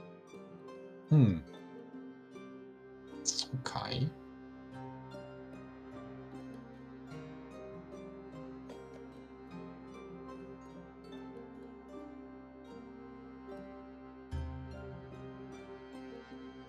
We'll grab 2 of those. Okay. Did you say 14 or 12? 12 gold. Okay. I will grab 2 as well. Yeah, I'll grab 2 as well. Well, fuck. We should have known that beforehand. You did say. Yep. No, I know. I said what I said. Those are just standard healing potions, right? Yeah.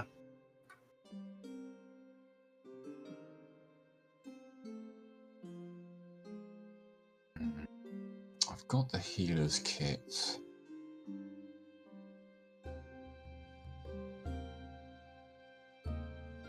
It's not quite the same, but I think I'll stick with that.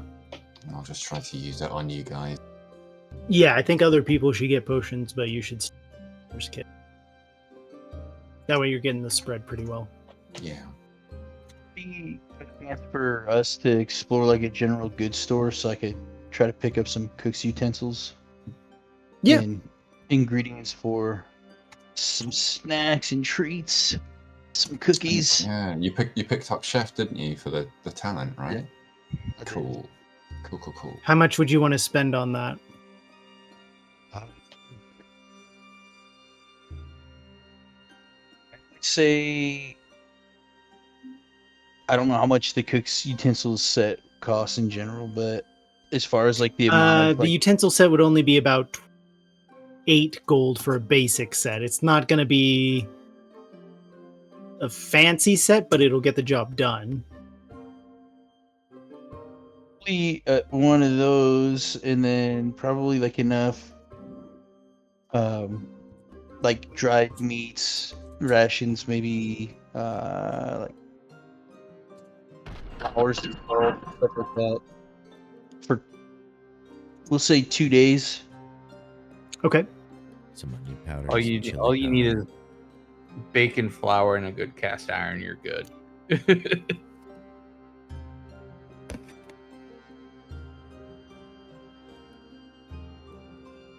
I love how Goop just keeps smiting.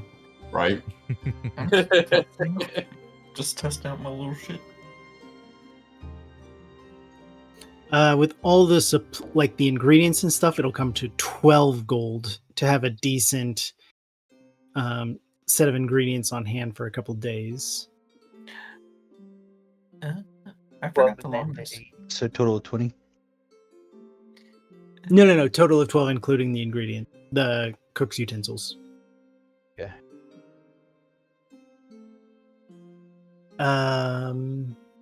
Anything else that you're shopping for? I think that's it for now. I think I can afford much more.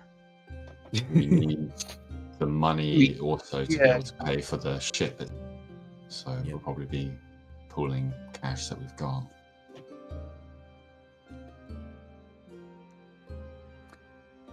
If you're headed to the Bluefin next, you find yourselves at an unusual location on the docks, just set in from the water, as it's a large building that almost looks like it was a theater at one point, perhaps. But about a third of the building is missing, as there is a giant hole in the structure with just some canvas tarps stretched over some of the holes and a plank of wood dangling in front of it to be the sign of the Bluefin. You look around here as people are coming in and out and laughing and enjoying drink, and you can hear some music playing. However, it is very much conspicuous that this is partly destroyed. As you're walking up to it, you see a figure standing out in front as if a bouncer. However, you recognize this as a fully suited Spirian warden. Oh. As they're positioned there, shield and spear, you can watch as their head is turning, watching each person coming in. And every third or fourth person, they're stepping in front, holding out the shield. I require you to identify yourself. Please disclose your name and your region, and any allegiances you might hold. You're observing this as he's doing it to the people ahead of you, and you haven't quite gotten to the front steps yet. If there's anything you want to do. When you said that the Bluefin looked like it'd been conspicuously destroyed, I mean, like a while ago, right? It's not like a sort of damage or anything like that. It does look like a while ago, yes. Okay.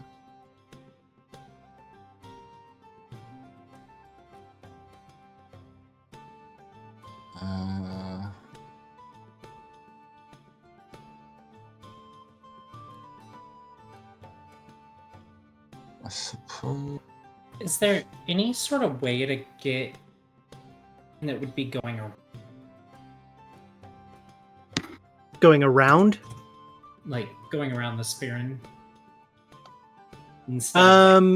Possibly. It is out on the docks, but there is a little bit of a room around the sides of it, so you could look for another entrance that might attract their attention. You don't know how perceptive they are. Can I try and hide while doing that? Yeah. You haven't engaged with him yet, so you could try to slip away around to the side. Yeah, that's sort of what I want to do. I'm assuming stealth check. Yeah, so you give me a stealth check. Oh god, so bad. Oh, wow. Oh, no. That's not great. Citizen! Oh. What is your intention circumnavigating my authority? I was actually looking for the restroom. I was assuming there was a women's somewhere around here. But there is one within the establishment. Oh, okay, perfect. Then I will go inside. Please identify yourself, any names that you might use, and to who you will hold allegiance.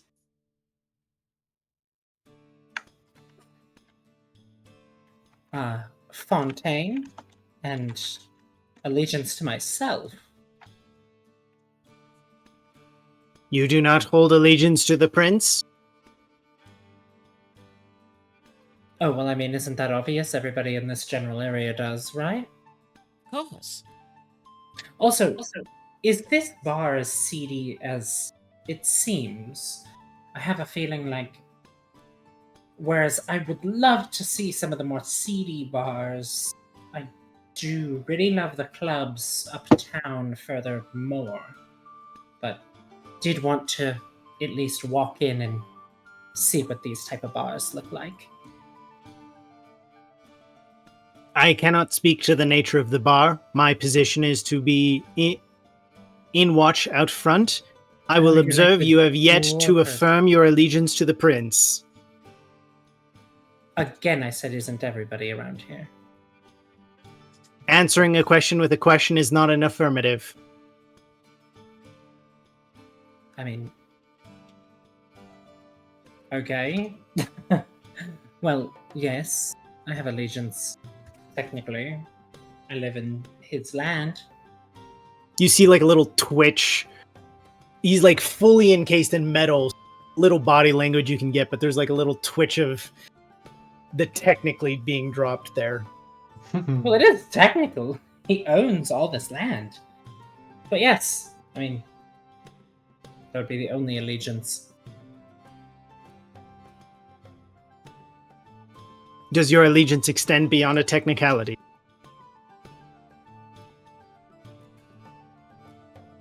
Beyond a technicality, yes. You may enter. And he steps off to the side, away from you.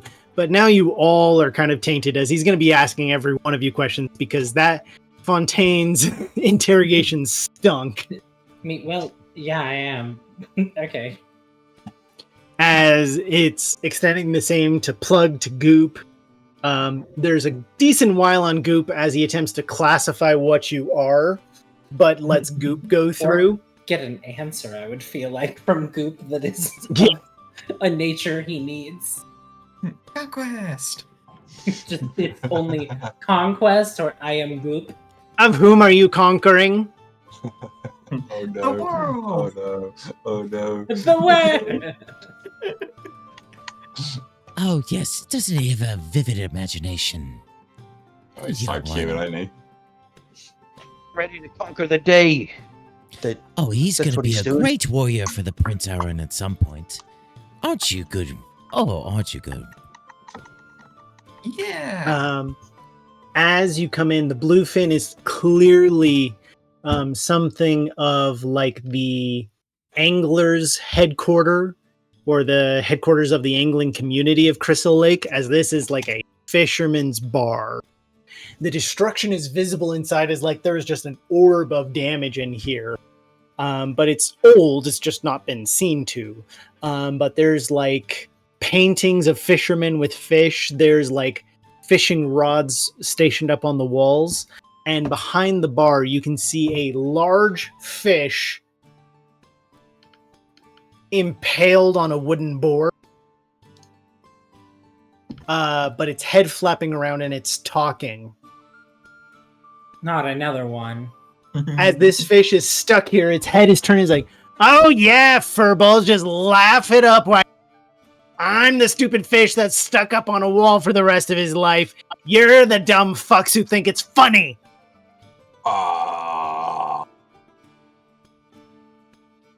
Sort of funny. A little bit funny, but you know, I could see how that's pretty bad for you. Not half so funny as a fucking rabbit who talks. I mean, I know. Oh, pretty grand. It is pretty funny. Yeah. Goop waves at it. Hi. Behind the bar, you can see two tieflings running around. Both of them red tieflings with very similar appearances, as if they're related, who are trying to handle all of the business, preparing drinks and other things. And you can see that most of the seats are full, as this place is also something of a den of games of chance and gambling, as there's like a knife throwing competition. There's games of cards, dice, a few other more elaborate games, and what looks to be a fortune teller in one of the corner booths, who is like got a little sign up of reading your fortune for 2 gold.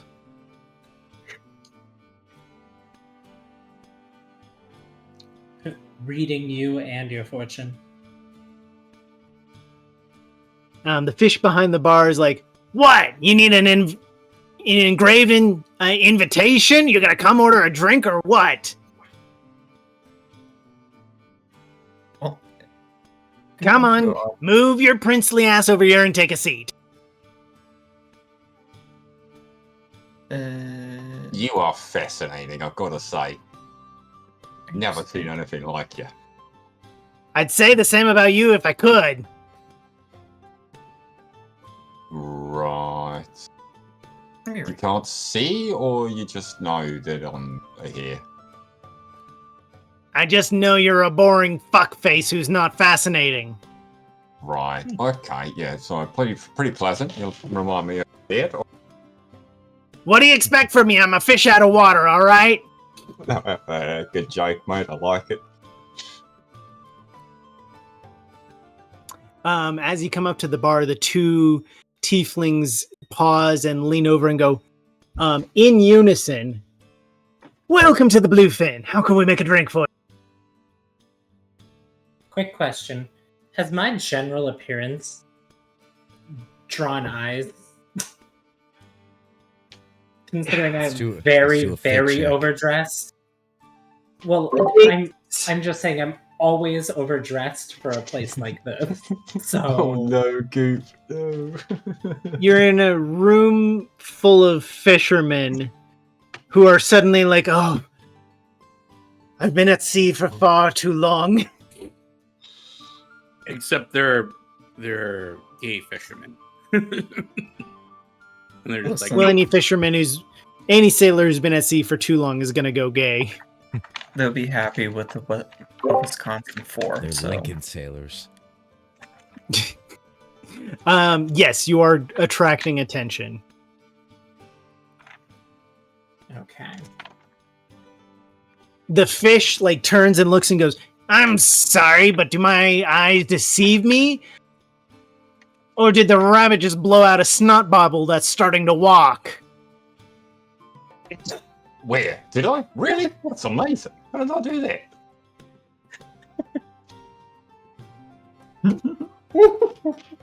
Poor Goop. I say it some more. So the tieflings are like, "Never mind the fish. Is there anything we could get you to drink?" Yeah, whatever Goop drinks. We're not really sure quite yet, but we'll try a beer on him or an ale. Yeah, see how that goes. Beer.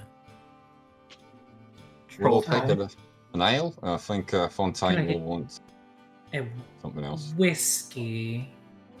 Neat. Martini. Actually, if there is Troll Folly on the shelf, I point towards it and I'm like, that one. Yeah, I'll pay for that just to see what happens. I'll be quite excited. They plop the entire stone bottle in front of you and say, "Enjoy." And seriously, we do actually apologize for this one over here. We thought Puffer Daddy would be a good investment, engage with the clientele. Really, he just pisses everyone off. Oh, that's Oh, great. he's, chip on his shoulder. Or he doesn't have a shoulder, does he? We really weren't sure. We decided to call him Puffer Daddy. He didn't have a name between that and Bobby Fischer and James Pond. I like James Pond. What's the deal with the soothsayer? Is it legit or is it just a scam? You're asking the. They look over at the corner and they're like, "Kind of both. She'll tell you the truth, but she usually doesn't tell you further out than one day." What'll happen tomorrow? Exactly. Well, it might be useful. Supposedly, if you pay her more, she can further into the future. I can't vouch for that, though. It kind of feels like her only two speeds are tell you your future tomorrow or tell you your future 50 years from now. Nice. Both useful. So we haven't really been able to verify if the second part is true yet. Do they have whiskey? I'm assuming they have whiskey, right? Oh, we got whiskey. Perfect. Do they have it the way I asked for it? Or did they understand when I asked for a whiskey neat? Yes. A dive bartender's gonna know what a neat is. You never know. You never know. How much does the Trolls being a server. Folly? The Trolls Folly goes for 7 gold a shot. God damn, Coop, you've got expensive taste, man. One of the tieflings reaches under the bar and pulls out a strange device that they set in front of Fontaine that I just sent a picture of.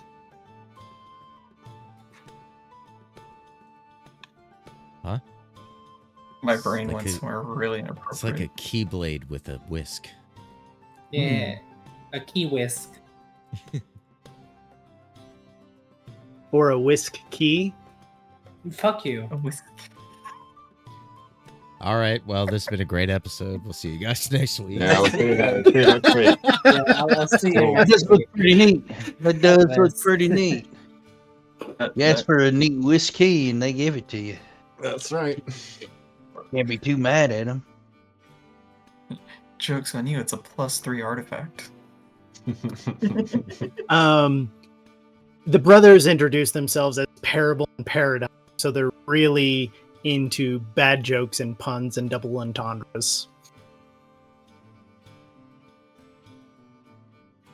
Starting to get that feel, yes. I mean, between our jokes and Fisher Price up here, we're not exactly a serious lot. And it's never too good to take life too seriously. Probably like this is it's a good thing.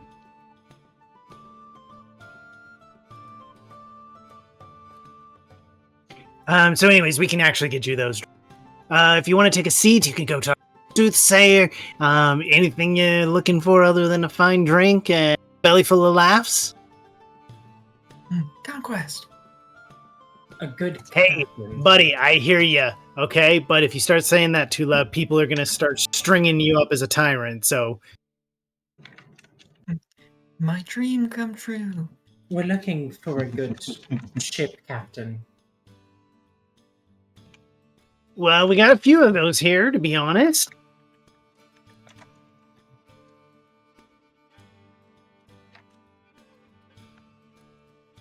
Generally speaking, out in these waters, you can have it good, you can have it comfy, you can have it cheap. You can pick one of those three. I would say this would be better fit for a good captain, as we are going to... Oh god. It was something Bay. Why can't I remember? Broken Top Bay. Yeah, Broken Top Bay. I was thinking Broken Peak Bay, and I knew that was wrong. Not far off. As we're going to Broken Top Bay. A few people at the bar pause and turn at you, and everything just like goes silent for a second until Puffer Daddy just goes, "Fuck me sideways." Is that even possible? Not to be mean or anything, but I'm not having good visuals. The fish impaled on the wall kind of like flaps its tail and goes, "Hey, buddy, with enough motivation, you can get me any direction." Yeah, I suppose that's fair. I'll leave you lot to do that. I'll just go over here. You know the great thing about gills? No, I don't have any. No gag reflex. Oh gosh, that's just nasty. All right. I turned to plug. What does that mean? That's some behavior I feel like was learned, not innate to him.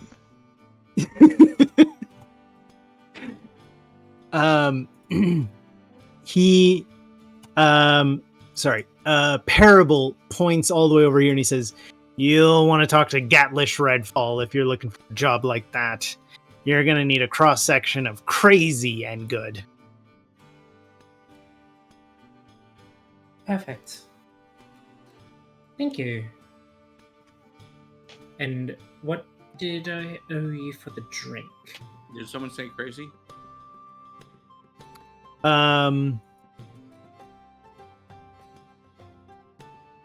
Puffer Daddy says, "Baby, you just owe me 7 minutes in heaven, nothing more."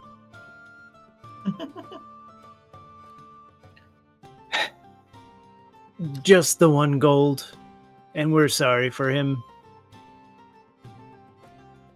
That is fine. Thank you. And I'll slide them 2 gold. 1 for each.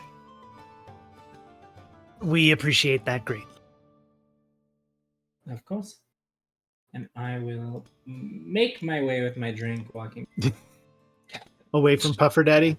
Yeah. Can't imagine why.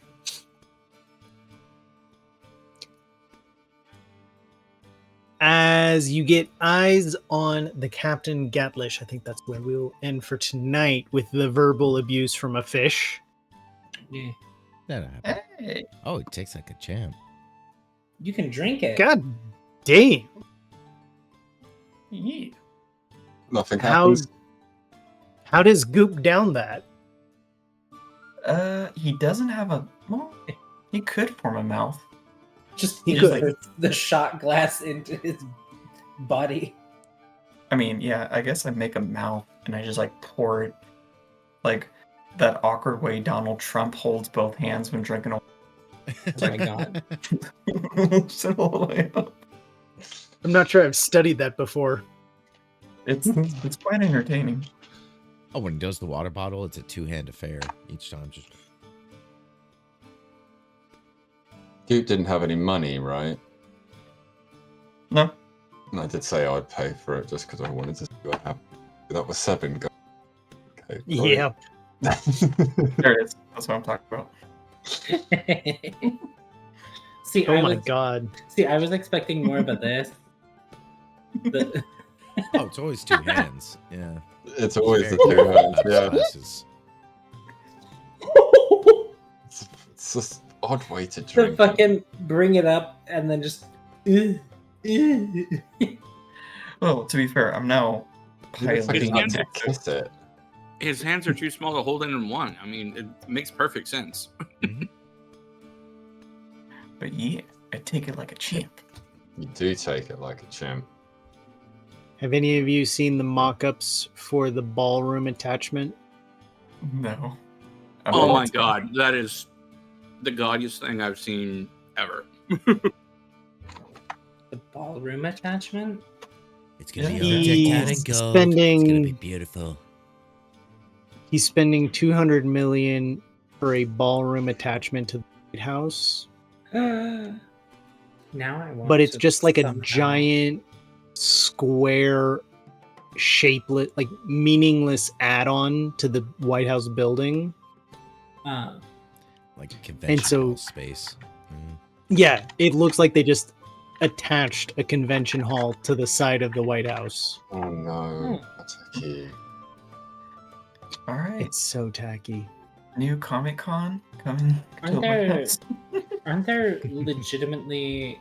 There's already like ballrooms in the White Yeah, House. this is there's like a a This is just it on crack.